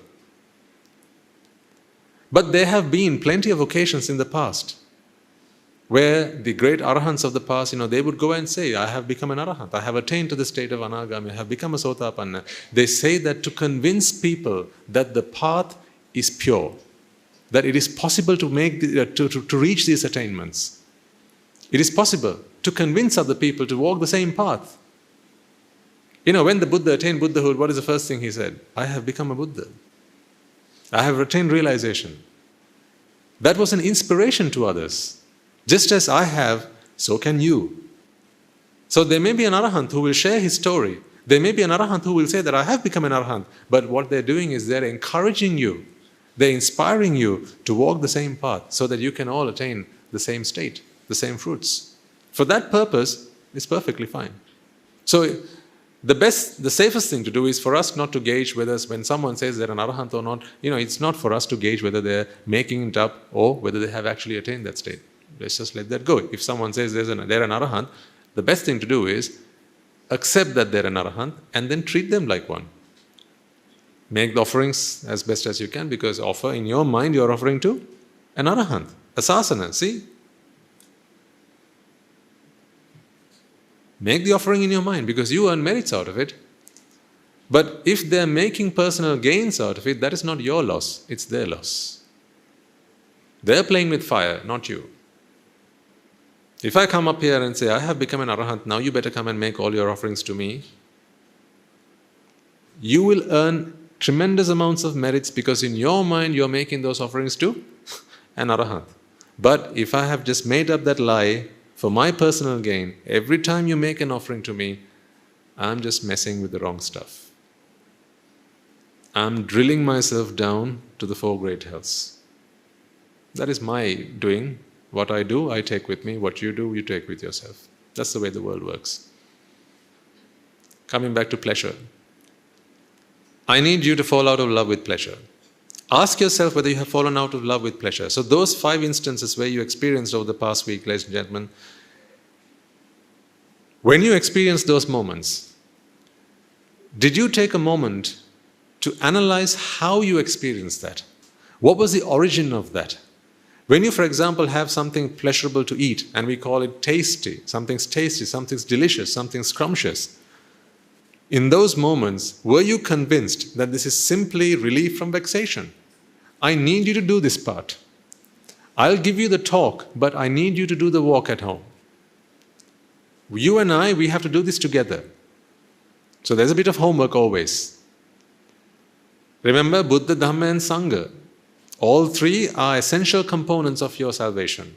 Buddha is the destination. Dhamma is what I give you. What about Sangha? Is that me? Where is Sangha? Not Sangha. Sangha. Where is Sangha? It's within you. It's your practice that is Sangha. So your practice is contemplation on reality, contemplation on pleasure, contemplation on beauty. When you see beauty, ask yourself. So say, for example, today you're walking along this road, you see a pretty girl. You see someone good looking, a handsome guy. And you think, nice, looks nice. Now ask yourself the question, I see beauty, what is the origin of that beauty? Ask yourself that question. Is beauty in the figure? Is beauty in their shape? Is beauty in their color? Is beauty in their hair? Where is that beauty? Is it all the pieces together? Is that when I see beauty? Ask yourself this question. If I see this as beauty, why doesn't everyone see it as beauty? And if I see this as beauty, then just keep staring at it forever and ever and ever, will I still experience the same amount of pleasure? And you know this is not true. One very convincing argument of this is, try eating the same thing, even no matter how much you like it, keep on eating it, and there comes a point where you say, that's enough, right? You get fed up of it. So that is the beauty of taste, which we call tasty. But there's also the beauty of sight, which we call, well, that word is beautiful. There's the beauty of the ear, which we call melodious. There's the beauty of smell, we call that fragrant. But all these are sensations which are experienced when you are freed from vexation. I need you to come to this thinking. So, shall we meditate for a few minutes? Would you like to do that? Right here, right now? Forgot to ask you to bring your meditation mattress. Or your meditation cushions. Huh? How can we meditate without the meditation cushions, Swami Nuhansa? I got it down from Australia just for my meditation. Huh? And you need the candles, right? And it has to be your meditation room, right? Yes? I don't know that kind of meditation. The meditation that we speak of is contemplation. Contemplation on the truth. If you have realized the truth, now it's time to apply that truth in everyday life. In everyday life, ladies and gentlemen, that's when you're going to do your meditation. So, I want you to do a meditation for a few minutes. Here's what I want you to do now. Right? If you do it here, I know at least that you've done it. Whereas when I give you homework, because I only check your homework virtually, I don't know whether you've actually done it or not, or maybe you've forgotten, or maybe the week was too busy and it just slipped out of your mind. But while you're here, I can get you to do what I want you to do. Right? So for the next few minutes, here's what I want you to do. Take one example of something that has brought you pleasure or that generally brings you pleasure. Now, think of something. It could be anything. I'll give you some examples. If you've already got one in mind, then stick with that. If not, I'll give you some examples. It could be something that you like to see. Maybe there's a place that you like to go everywhere. Maybe it's your backyard. Maybe it's your flower bed. It brings you such pleasure, such delight looking at it, watching it. Maybe it's a person that you like to look at. Then maybe it's their figure, maybe it's their complexion, maybe it's their hair. Maybe it's your arrangement at home. Maybe the way you've laid out your room. Maybe it's that. Maybe there's a candle at home. It's very spectacular. Maybe there's an aquarium, a little aquarium you have at your home. At home, sorry. And you like looking at it. You can spend hours looking at it. Just staring at it. Whatever it might be. Or maybe it's a smell that you really like. Maybe your perfume, the bottle of perfume that you have at home, that you really enjoy that, right? Or maybe it's some music that you like to listen to. Think of something. Maybe something you like to eat because you love its taste. Think of something. Have you all got something in mind? It can be numerous and it can be various for all of you. It doesn't have to be the same thing for everybody, so obviously, because your lives are all different. Right? This is the lab of life that I'm going to walk you into. Right. Now, whatever you've thought of, you have associated that object with pleasure, haven't you? That's why you like to associate with it. Yes? So if you take, for instance, a flower, you like to look at them because they're beautiful. This is really simple stuff. This is not rocket science. But until the Buddha shows this to us, we are blind to it. Because we are all happy, that's why.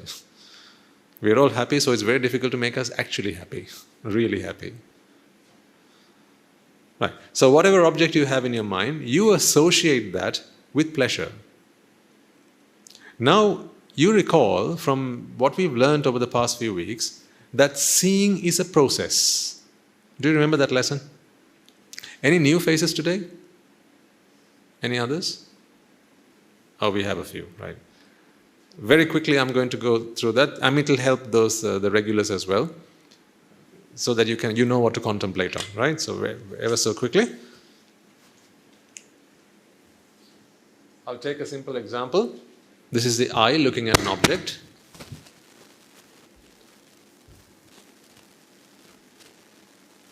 So I've taken the object as a flower. So there's the eye looking at an object.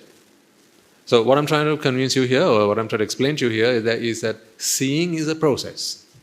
And most of you will already know this stuff, but I'm just going over it just to make sure that we are on the same page. There's the optic nerve that leads out of the eye, that takes you to the brain. Okay? And then through some mechanism, the brain creates what we call a rupa rupa. Okay, and you'll have heard and learned perhaps from some of your readings in Buddhist philosophy, Rupa Rupa, Shabda Rupa, Gandha Rupa, Rasa Rupa, Sparsha Rupa, Dhamma Rupa. So sight objects, smell objects, taste objects, sound objects, and touch objects and mental objects. These are the objects which then the mind has something to do with. Right? Because the mind always needs an object. So, this object has now been created. So, this is the object now, it goes to the back of the brain, and now it drops a sight object.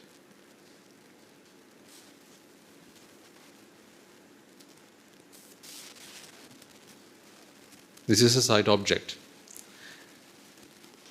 Have you seen the flower by this point? Think carefully before you answer. Have you seen the flower? Have you actually seen it? Have you seen the flower by this point? Because up to this point, we are talking about a current, an electrical current. Can you see electrical currents? Certainly not. Here you have light rays.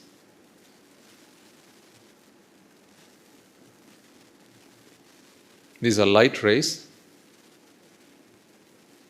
Falls on the retina, and from there on it's an electrical current. So you can't have seen it yet. Yeah, I'm talking about seen. You're seeing me around. You can see me. So seeing is a process. But seeing hasn't happened yet. The process is not complete yet. Because at this point it's just a current. This is all it is. In fact, you can hold it to a voltmeter and it will tell you what the voltage is. It's just a current. Now we have a sight object. The sight object is now dropped on what we call the mind faculty.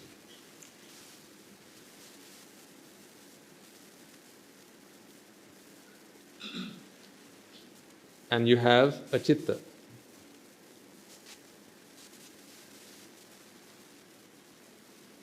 So I've always used a sine curve to represent a chitta because we're talking about a rising and a passing away.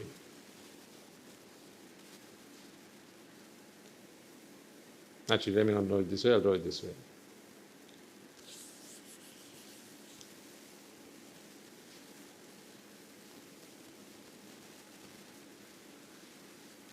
So this sight object was just dropped on the mind base. So say it's a sphere. And you have a chitta. This chitta, this thing, right, it has no shape. So this is particularly to help the newcomers, but also just as a reminder for our regulars.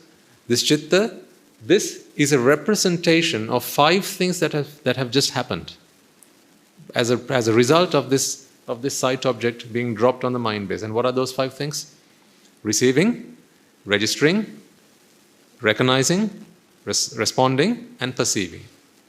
Right? So unless and until these 5 things have happened, you cannot say you have seen it. In the same way, you cannot say you have heard it. Because actually, what you are seeing is not the object. What you are seeing is a perception. Seeing itself is a perception. Now, this is a very abstract concept to try and get across, but I'll keep trying until the penny drops. When you see things, you think you're actually seeing the object. And you can be forgiven for thinking so because remove the object and you can no longer see it. So you think you're actually seeing the object. But science has helped us so far to understand that from the back of the eye to the brain, we're actually talking about an electrical current. So at that point, there's no longer an object, is there? If it was the actual object you were seeing, then a piece of that object would have to continue down the eye, through the nerve and to the back of the brain, right? If it is the actual object you were seeing, the more you see it, what should happen to the object? It should begin to disappear. Because if you're actually seeing the object, I know I just keep on saying the same thing. And I think in my mind, the more times I say it, the more it will be clear to you. I feel like I'm passing the intended idea about it by just keep on saying it again and again and again. But I know it's just futile. But I'll keep trying anyhow. The actual seeing of the object If it involves the object, or rather, if it is the object that we see, the more times we see it, the object should actually disappear. Let me draw a parallel so you understand this. When we eat something, say eating a biscuit, you actually eat the biscuit. How do we know this? Because every bite you take, the biscuit eventually disappears. So now you can be convinced you are actually eating the biscuit. But it's not the object that you are seeing. Because if you are seeing the object, the more you keep looking at it, the object should disappear. But it doesn't happen. So then therefore, it's not the object you are seeing. It is a representation of that object. It's a manifestation of that object. Okay, so I hope you've got that. Now the object is dropped on the mind base, and this is a representation, a symbolic representation of 5 events that have just taken place. That is Rupa, Vedana, Sanya, Sankhara and Vijnana, which were the same 5 that you said earlier in English: receiving, registering, recognizing, responding and perceiving. When perceiving has happened, you can say, I have seen the object, because ultimately the seeing of an object is actually a perception. I perceive objects would be a better way to say, I see objects. I perceive objects. So there are seeing perceptions, there are smelling perceptions, there are tasting perceptions, there are hearing perceptions, and there are feeling perceptions, and there are thinking perceptions. They're all perceptions. They're all perceptions. Although we simply say, I see things, what's really happening is you're perceiving things. That's why we have different perceptions of things. We have different perceptions of things, right? So, now this object has been perceived. The flower has been perceived and the chitta arises and passes away. Before it arises, there is no way that the object can be seen. During its lifetime, you see the object, and after it passes away, now again the object has just disappeared. The object is there, but you're not seeing it. As soon as the next chitta starts and the object is still in front of your eye, you're seeing the same object again. Okay, that much we know. Now, but our meditation has to involve beauty. That is what we're trying to do now. So how does beauty happen? Last week we talked about the origins of beauty. I explained to you that beauty is the experience of the mind relieving itself from vexation when it concerns sight objects. This, ladies and gentlemen, is a sight object. If this faculty were the nose, I would be saying this would be a smell object. If this faculty were the tongue, I would be referring to this as a taste object. But for this example, I'm referring to this as a sight object because it is the eye that is the sense door that's bringing in a stimulus which has been converted to an electrical impulse that has been taken to the brain, and now the brain has, because by virtue of the fact of where it was dropped on the brain, I'll say that again. By virtue of the fact of where it was dropped on the brain, if I were to unplug this and plug it to the taste center and put a flower in front of the eye, how do you think you will perceive it? You think you'll see it? No. You will taste something. Sometimes, if you were to not reprogram, but rewire your brain, and the electrical impulse would be taken to your taste center, I put something in front of your eye, and you go, let's say it's a bit sweet actually. I mean, honestly, that is how it would work. I'm not kidding.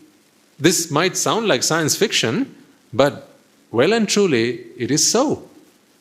That is why these days, science has developed various devices which you can use to actually give you the sense of taste without actually putting anything on your tongue. Without actually putting any strawberry on your tongue, you can sense strawberry. And there are devices that people use now, for the blind. People are being given the ability to see. Not the same way that you and I see, but they put a device over their heads and it sends electrical impulses. Provided it's taken to the right center of your brain, it's like when someone whacks you with something on the back of your head, what do you see? You see light, right?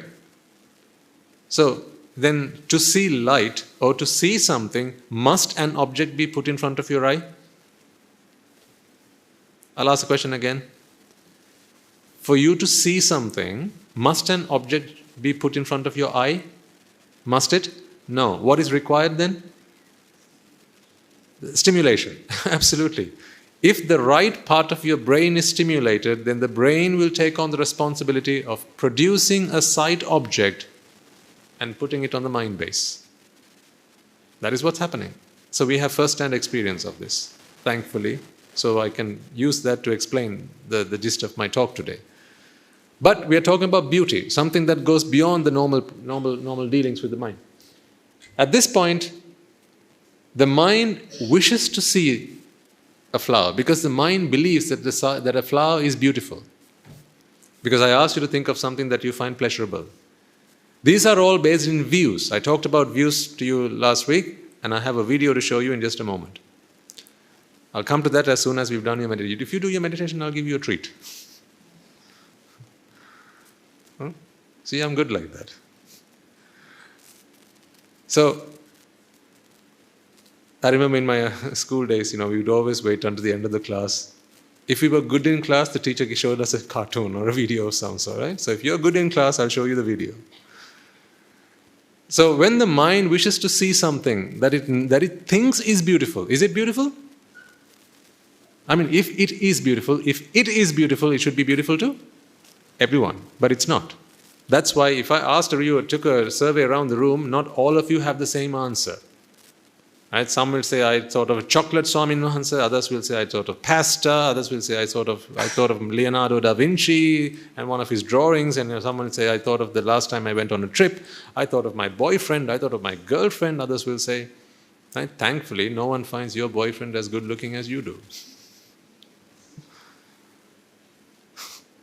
See, these are blessings in disguise, don't you think so? Just imagine if everyone thought your wife was so beautiful. Although you'd like to think that everyone thinks my wife is so beautiful, fortunately not everyone does.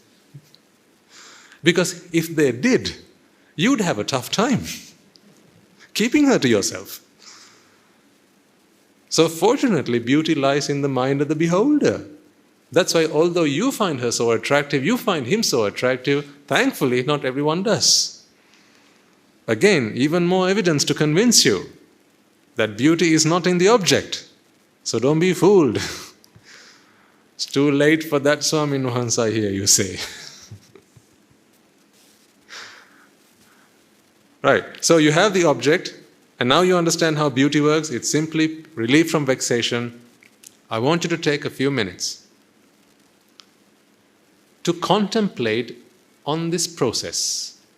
There are two processes in play here, folks. One process is the seeing process. Seeing process has nothing to do with beauty. That's why once you become an arahant, the seeing process will still happen. But what will not happen is the beauty process, because there is no beast. And what is that beast? Vexation.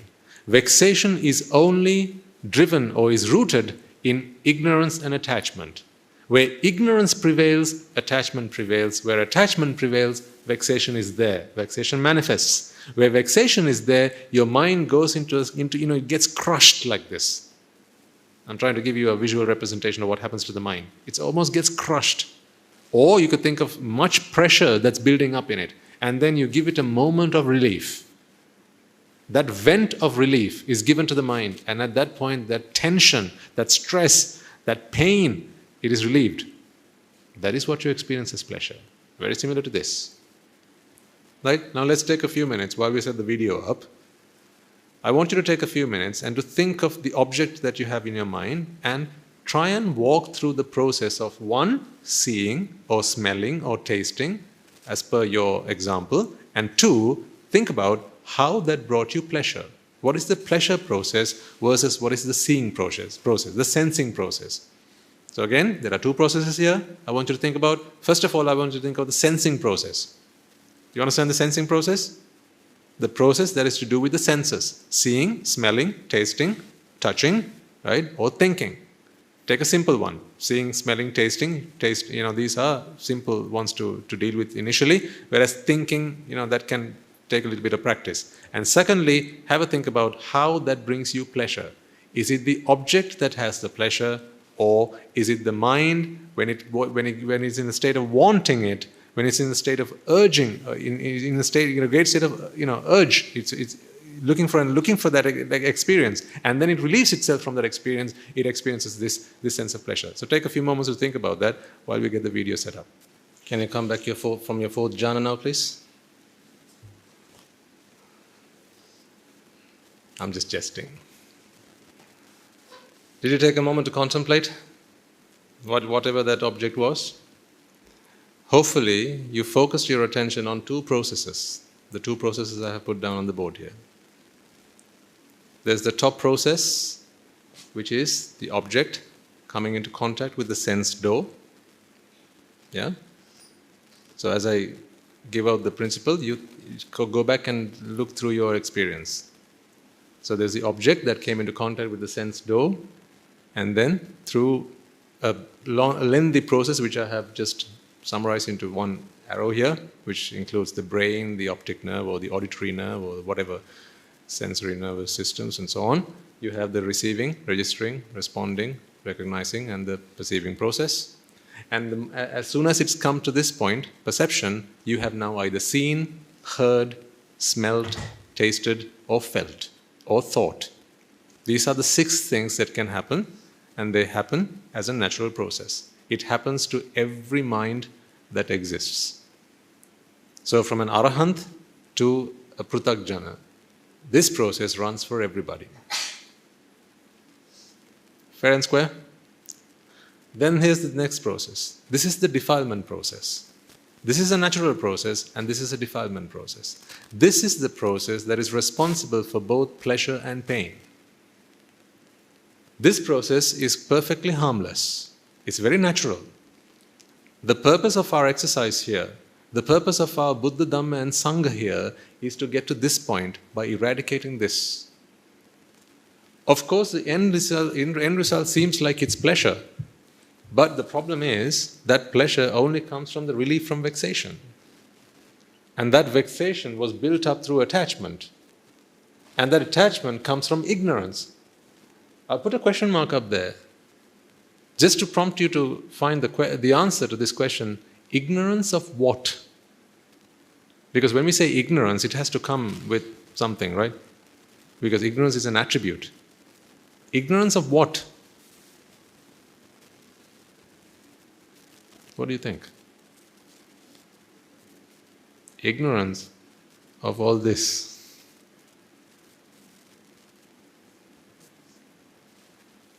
That is why I'm sharing this with you. It is your ignorance that seeing is a process, and that pleasure is the product of a separate, a very different process. It is your ignorance of that that makes you think that pleasure comes from the sight that you see.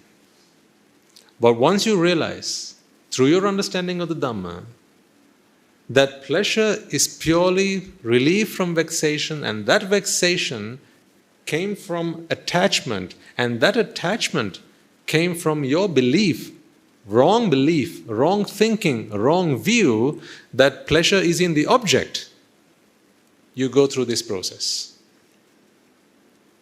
So actually, ignorance is the ignorance of ignorance. If you figure out what ignorance is, now you really know what ignorance is. I know that sounds like a riddle. But well and truly, ignorance is the ignorance of ignorance. Now you understand what ignorance is, right? We've always been ignorant about various things. What day of the week it is. We've been ignorant for it. At some point in our lives, we were ignorant about it. Someone taught us, Monday to Sunday, these are the 7 days of the week. Until then, we were ignorant.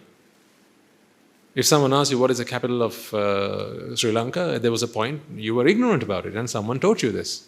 So there are things about life we are ignorant of. In the same manner, folks, there are things about the mind we are ignorant of, such as beauty is in the flower, tasty is in the cake, fragrance is in the perfume. I'm talking about the pleasurable fragrance is in the perfume, right? When we think that these objects inherently have these pleasurable sensations that we experience, we think that the biscuit we eat brings us that tastiness. We think that the sight we look at brings us the pleasure. So we think that it's in the object. Therefore, what will we do? We'd like to surround ourselves with those objects. We like to build our lives around with those objects. We like to have as many of those objects with us. Isn't that what life is all about? What is the story of your life? Going around looking for the things that you think bring you pleasure and then trying to surround yourself with all those things. Now you have a good question to ask. So then why has Swami Nuhanse let go of all those things? Did I let go or did I realize? That's the point. Once you realize that pleasure or happiness is not in the object, why have the object in the first place? Why go after the object if it's not in it? Once you realize that tastiness is not in the cake, why go for cake? I know sometimes, you're probably wondering, why does Swami Nuhanse take all this food in the same alms bowl? Isn't that not like disgusting? He's got cake in there, he's got juice in there, he's got yogurt in there, he's got rice in there, and curry in there, and sandwiches in there. When he takes this to the monastery, I wonder how he eats this. Your concern is only until it passes your mouth, right? Once it gets into the sack, it's all there anyway, together. So you see, the problem you have is, you struggle, when these two tastes come together, you don't like that. When say, cake taste comes with, the taste of, say, potatoes, potato curry and cake. Together, you feel that's disgusting. Because you like to experience those tastes differently. Why? Because you think pleasurable taste is in the taste, is in the potato, it's in the cake. So therefore, I want to eat my cake separately. I want to eat my potatoes separately. That is when I get to experience the taste that is in the cake and in the potato. But once you begin to realize that this pleasurable taste is neither in potato nor in cake, then why does it matter whether you eat it together or separately? And then you realize that eating is a thing that we do to sate our hunger, not to satisfy our tongues. Because really, it is not this tongue that you try to satisfy in the first place. The tongue is simply a sense door. It is the mind that you try to satisfy by using the tongue. In other words, actually abusing the tongue. Once you tame the mind, once the mind realizes the truth, now the mind no longer wishes to abuse the tongue. The tongue is merely there as a device, as an instrument that allows you to taste objects or food. That's it. So you know that something's too bitter and it shouldn't be going down your throat. That we can use the tongue for. Why are prescription drugs bitter? They are made to be bitter so that we don't take them by mistake, especially young children. That is by design. That's why drugs which are not prescription drugs, they don't taste so bitter. You can take them, no problem. So they are made bitter by design. Because we have an innate reaction to reject things that are bitter. So which taste do you think Swami Nuhanse likes better? Savory or sweet or sour? If you want to please me, what food item do you think you can give me? Pudding? Cheesecake? Yum, yum, yum.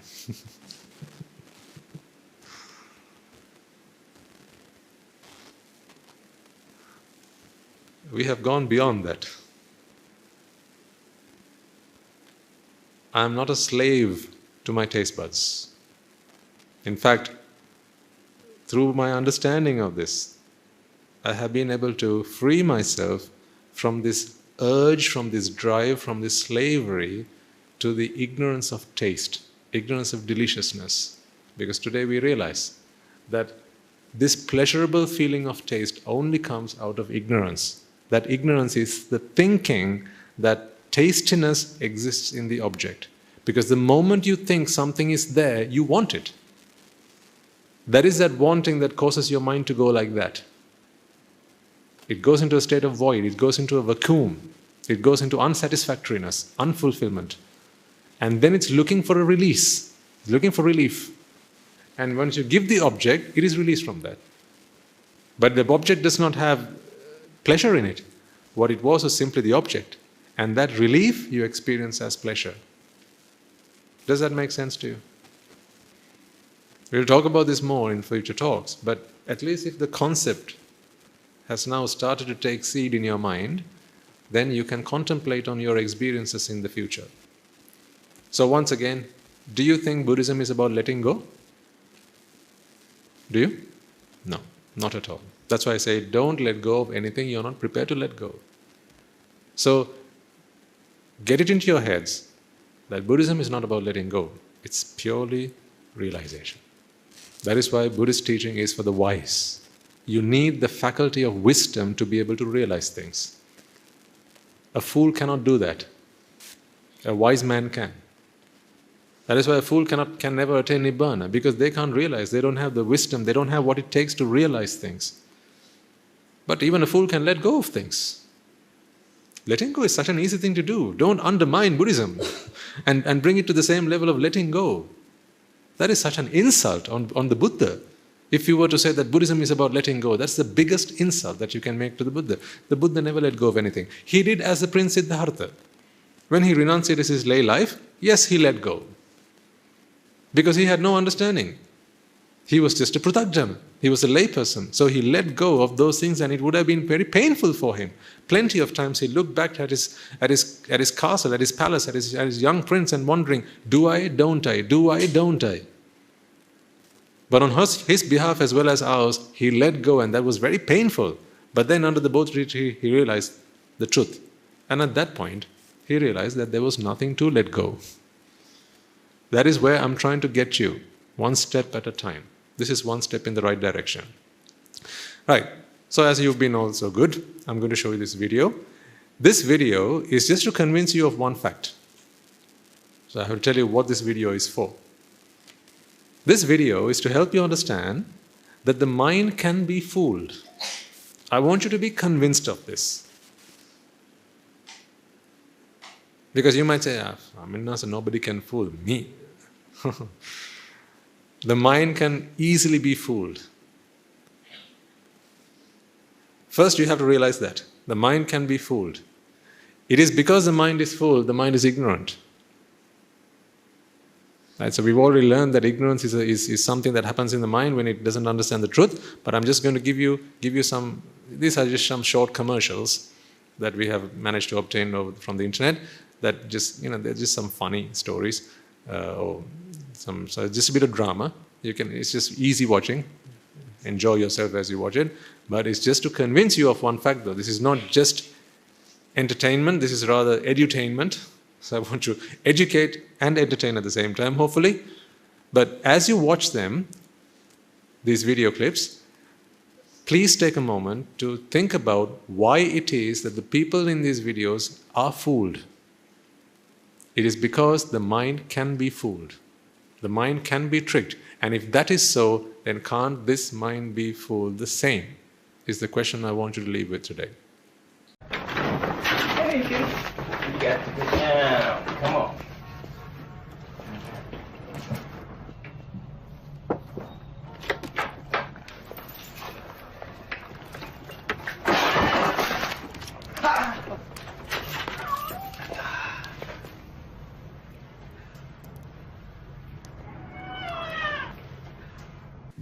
So you remember I related that first clip last week?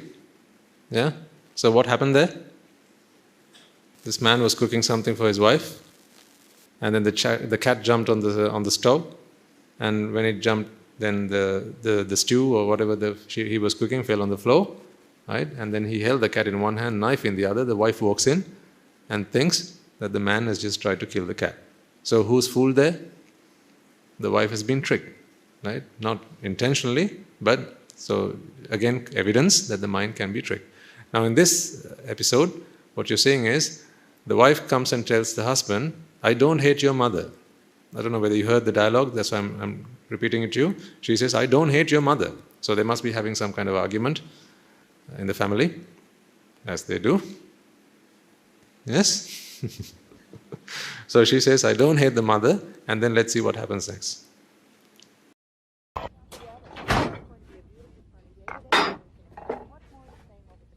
I don't hate your mother.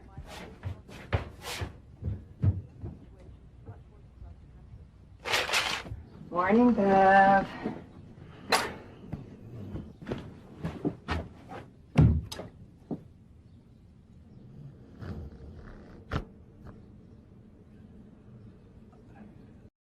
Did you catch that?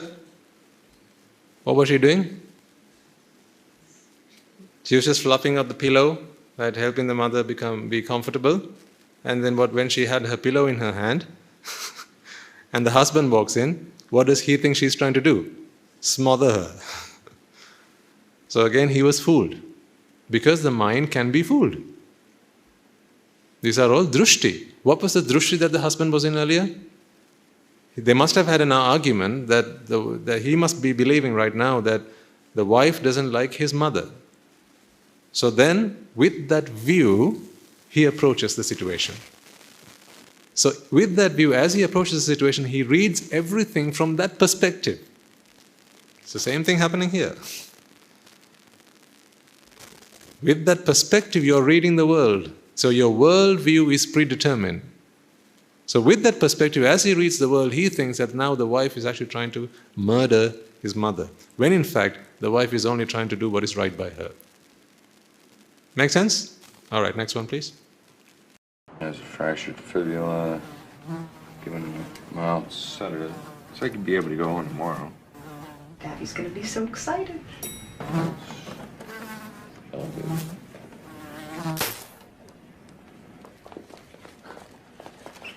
That killed him.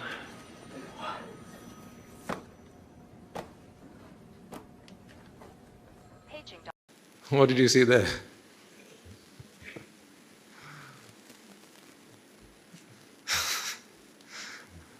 So the mother and girl, they come to see their poor father who's not well. They come to the hospital looking to greet him and talk to him. And as they walk into the ward, these two doctors, they have come for a regular inspection. And they have with them, what do you call them? Resuscitator. What is it? Resuscitator? Yes. But there's a fly. An annoying, pesky fly. So what the doctor does is it electrocutes the fly. Which does what to the fly? It kills it. So as the couple, the mother and daughter walk into the room, this guy says, that killed him. With the electrocutor in his hands. Making the daughter think what? That they've just killed the father. See? Drishti. They've judged the whole situation just based on one event. See how quickly the mind can be tricked. And the consequences that can come out of it, that could be enough to shock the wife and the daughter. So we don't know what happened after that. There must have been some explanation that would have had to follow. But again, an example of how the mind can be tricked. Right, next one, please. Hello. Well, how much are they asking? Well, that's a lot of money for a deck. Well, I hate to tell you this, but you're getting robbed. Did you hear me? You're getting robbed. Ow! Stop! Stop!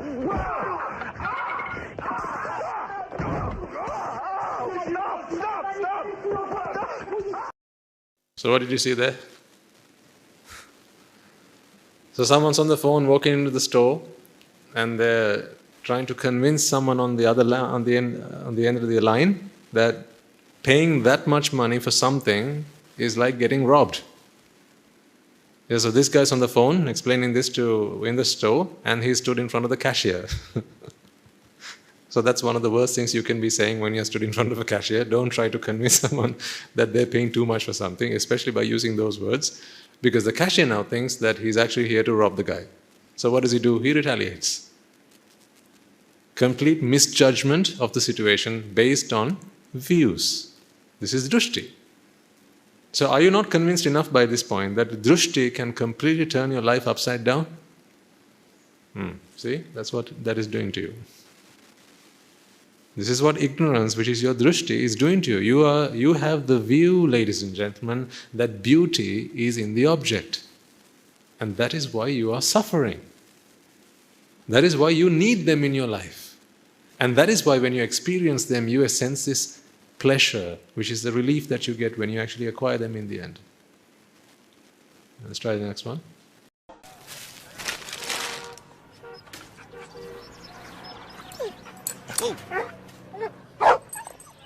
Look at the cute dog.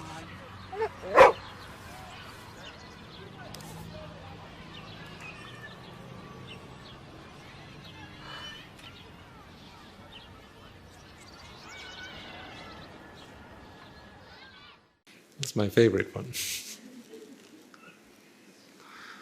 Need I say more?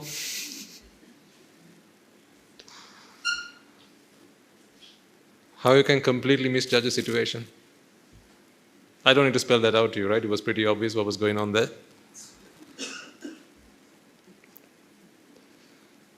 Is it not the same thing that's happening here? Thank you. All based in ignorance. Now, each of the individuals who were observing those incidents, now you understand what's going on because you know the whole story. Right? So, in fact, you feel sorry for the guy who had to pick up that brownie or something and he was trying to eat it. Right? And the embarrassment that he must have felt when the mother and the daughter were looking at him, thinking, what a pervert this guy is, and a weirdo. You must have felt sympathy towards this guy. But that's because you understand the whole situation. So when you understand the whole situation, you have sympathy for those who don't.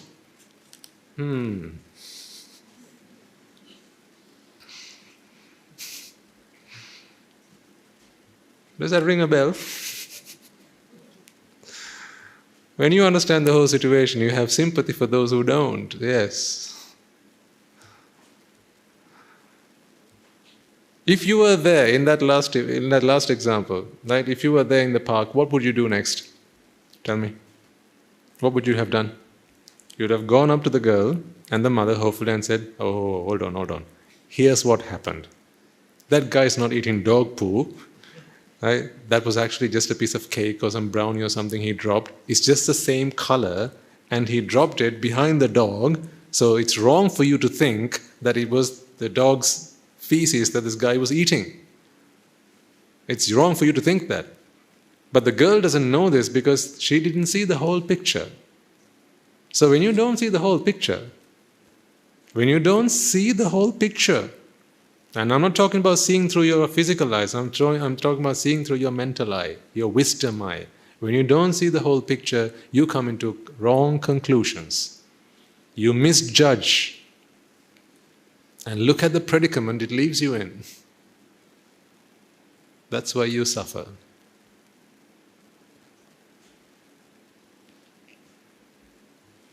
See, attachment causes suffering. And when you somehow acquire the object of your attachment, you are relieved from suffering. But you think that this is true relief from suffering. It is not. It's just a plaster over the wound. It's not true relief. It's like scratching a rash. It's not treatment. It just gives you temporary pleasure. It's just temporary relief. In fact, here's the worst part of this, and I'll conclude with that for today. Here's the worst part of this. This is a vicious cycle. How so? Every time you experience pleasure, it goes back to feed the loop.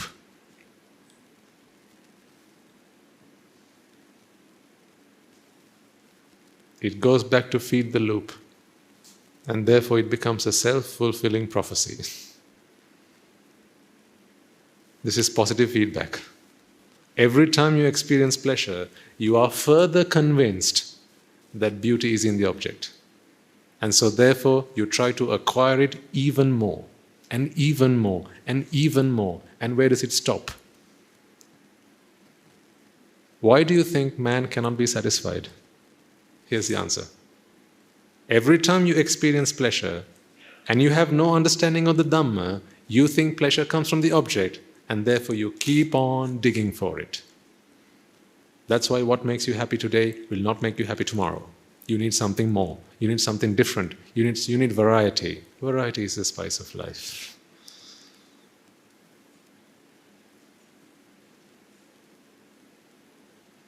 See what has happened to you?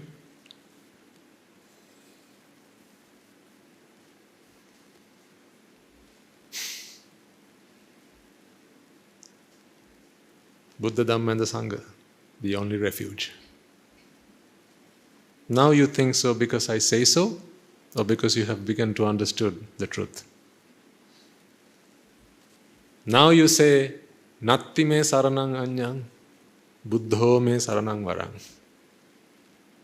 There is no other refuge other than freeing myself entirely from this misery that the mind creates for itself. Buddha is a state where attachment has been eradicated. Therefore, there is no more vexation. Therefore, there is no longer need for relief from that vexation. That is what Buddha is. Dhamma is what I'm sharing with you right now, the truth. You are ignorant of this truth. You are ignorant to this truth.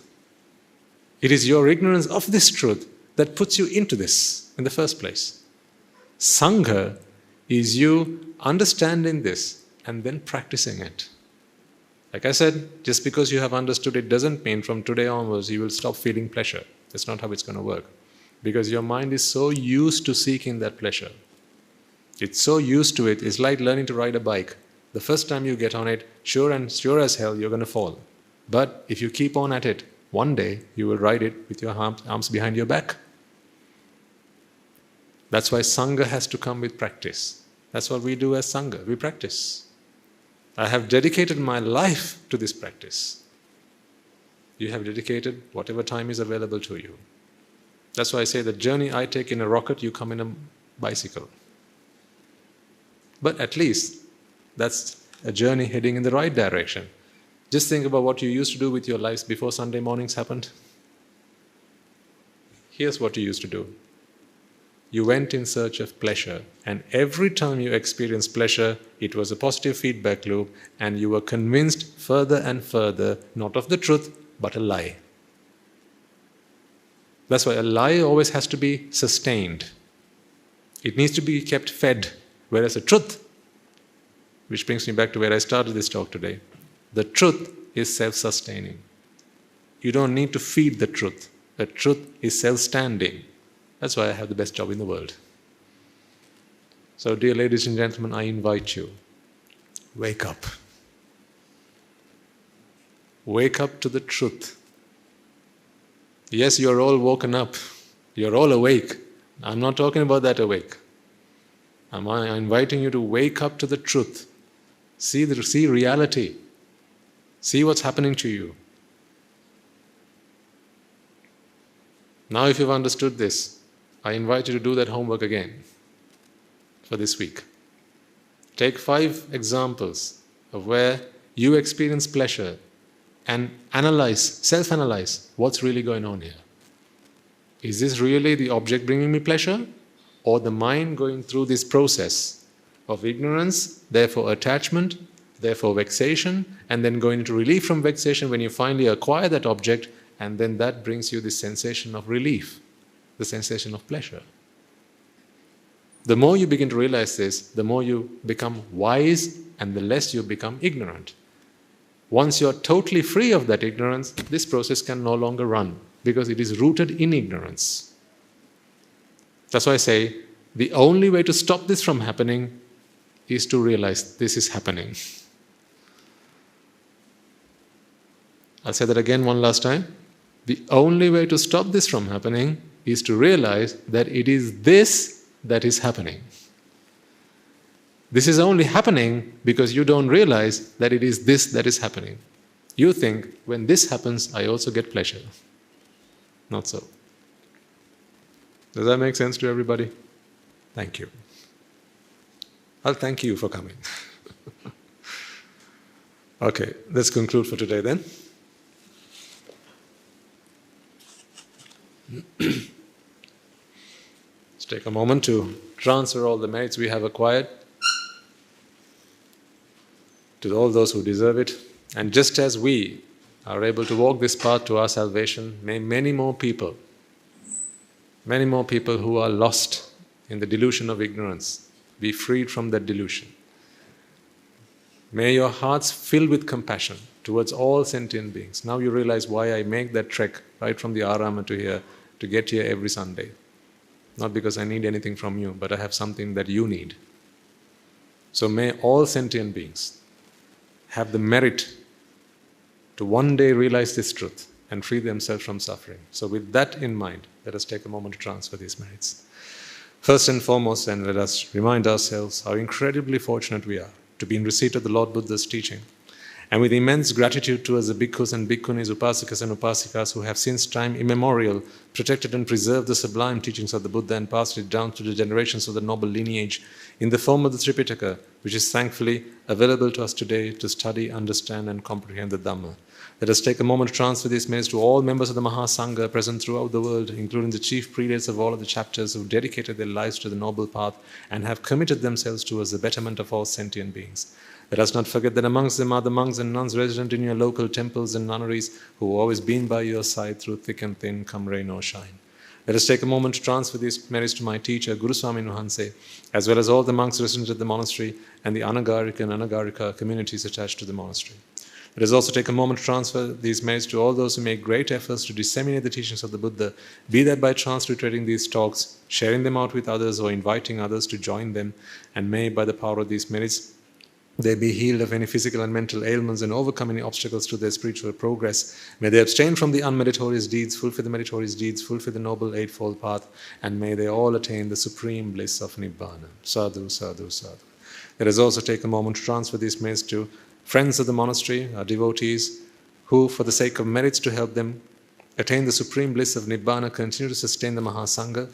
This includes everyone from those of you who provide for the construction of the monastery to those who provide the Mahasangha with shelter, arms, robes and medicines, as well as those who continue to extend their well wishes and their know-how. May they all rejoice in these merits, and by the power of these merits, if any, may they be healed of any physical and mental ailments and obstacles to their spiritual progress. May they abstain from the unmeritorious deeds, fulfill the meritorious deeds, fulfill the noble eightfold path, and may they all attain the supreme bliss of Nibbana. Sadhu, sadhu, sadhu.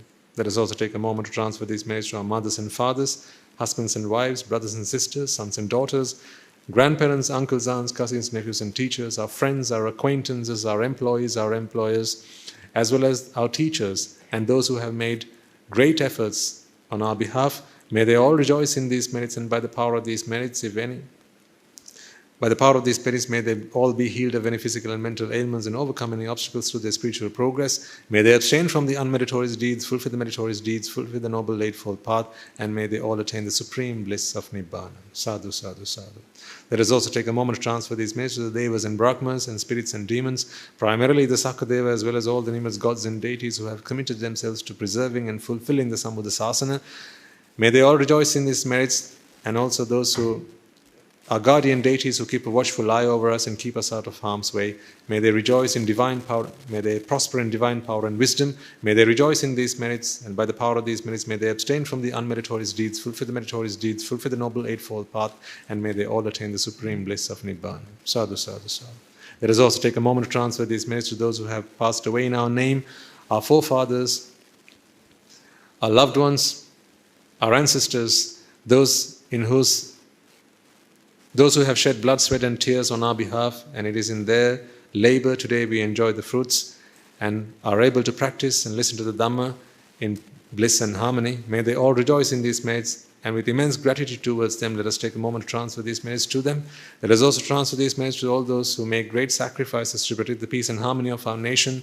This includes the police force, as well as the members of the armed forces, as well as those who would have lost their lives those who have lost their lives in wars, be their friend or foe. Let us also transfer these merits to those who have lost their lives in natural disasters and calamities such as tsunamis and earthquakes, landslides, fires, blizzards, pandemics and so on. May they all rejoice in these minutes, reminding ourselves that in this infinitely long journey of samsara, they will all have been mothers and fathers to us, brothers and sisters to us, friends and acquaintances to us, as well as those who would have gone way out of the way to help us, support us and assist us in any way, shape or form possible and available to them, with an immense sense of gratitude, loving kindness and compassion towards all of them. Let us transfer all the merits we have acquired to all of them. If any of them have been born in the woeful planes, may they redeem themselves and be born in the blissful plane. May they abstain from the unmeritorious deeds, fulfill the meritorious deeds, fulfill the noble eightfold path, and may they all attain the supreme bliss of Nibbana. Sadhu, sadhu, sadhu. And finally, may by the power and blessings of all the merits we have acquired throughout the day, we be able to witness the advent of many hundreds of thousands of arahants on this blessed land. And may you and I and everyone who's helped make this program a success become a Rahatan Vahanse or an Arahathiranin Vahanse in this very life itself and in the era of the Gautama Supreme Buddha itself. Sadhu, sadhu, sadhu. May the blessings of the Noble Triple Gem be with you all. And the members of the Mahasangha will now transfer their blessings to you all. Raga ginnen midetva Dvesha ginnen midetva Moha ginnen midetva Nibbana parama sukhayan Sukhita taravetva Nibbana parama sukhayan Sukhita taravetva Mamada siyalu loka siyalu satnvayo Nibbana parama sukhayan Sukhita taravetva Nibbana parama sukhayan Sukhita taravetva Nibbana parama sukhayan Sukhita taravetva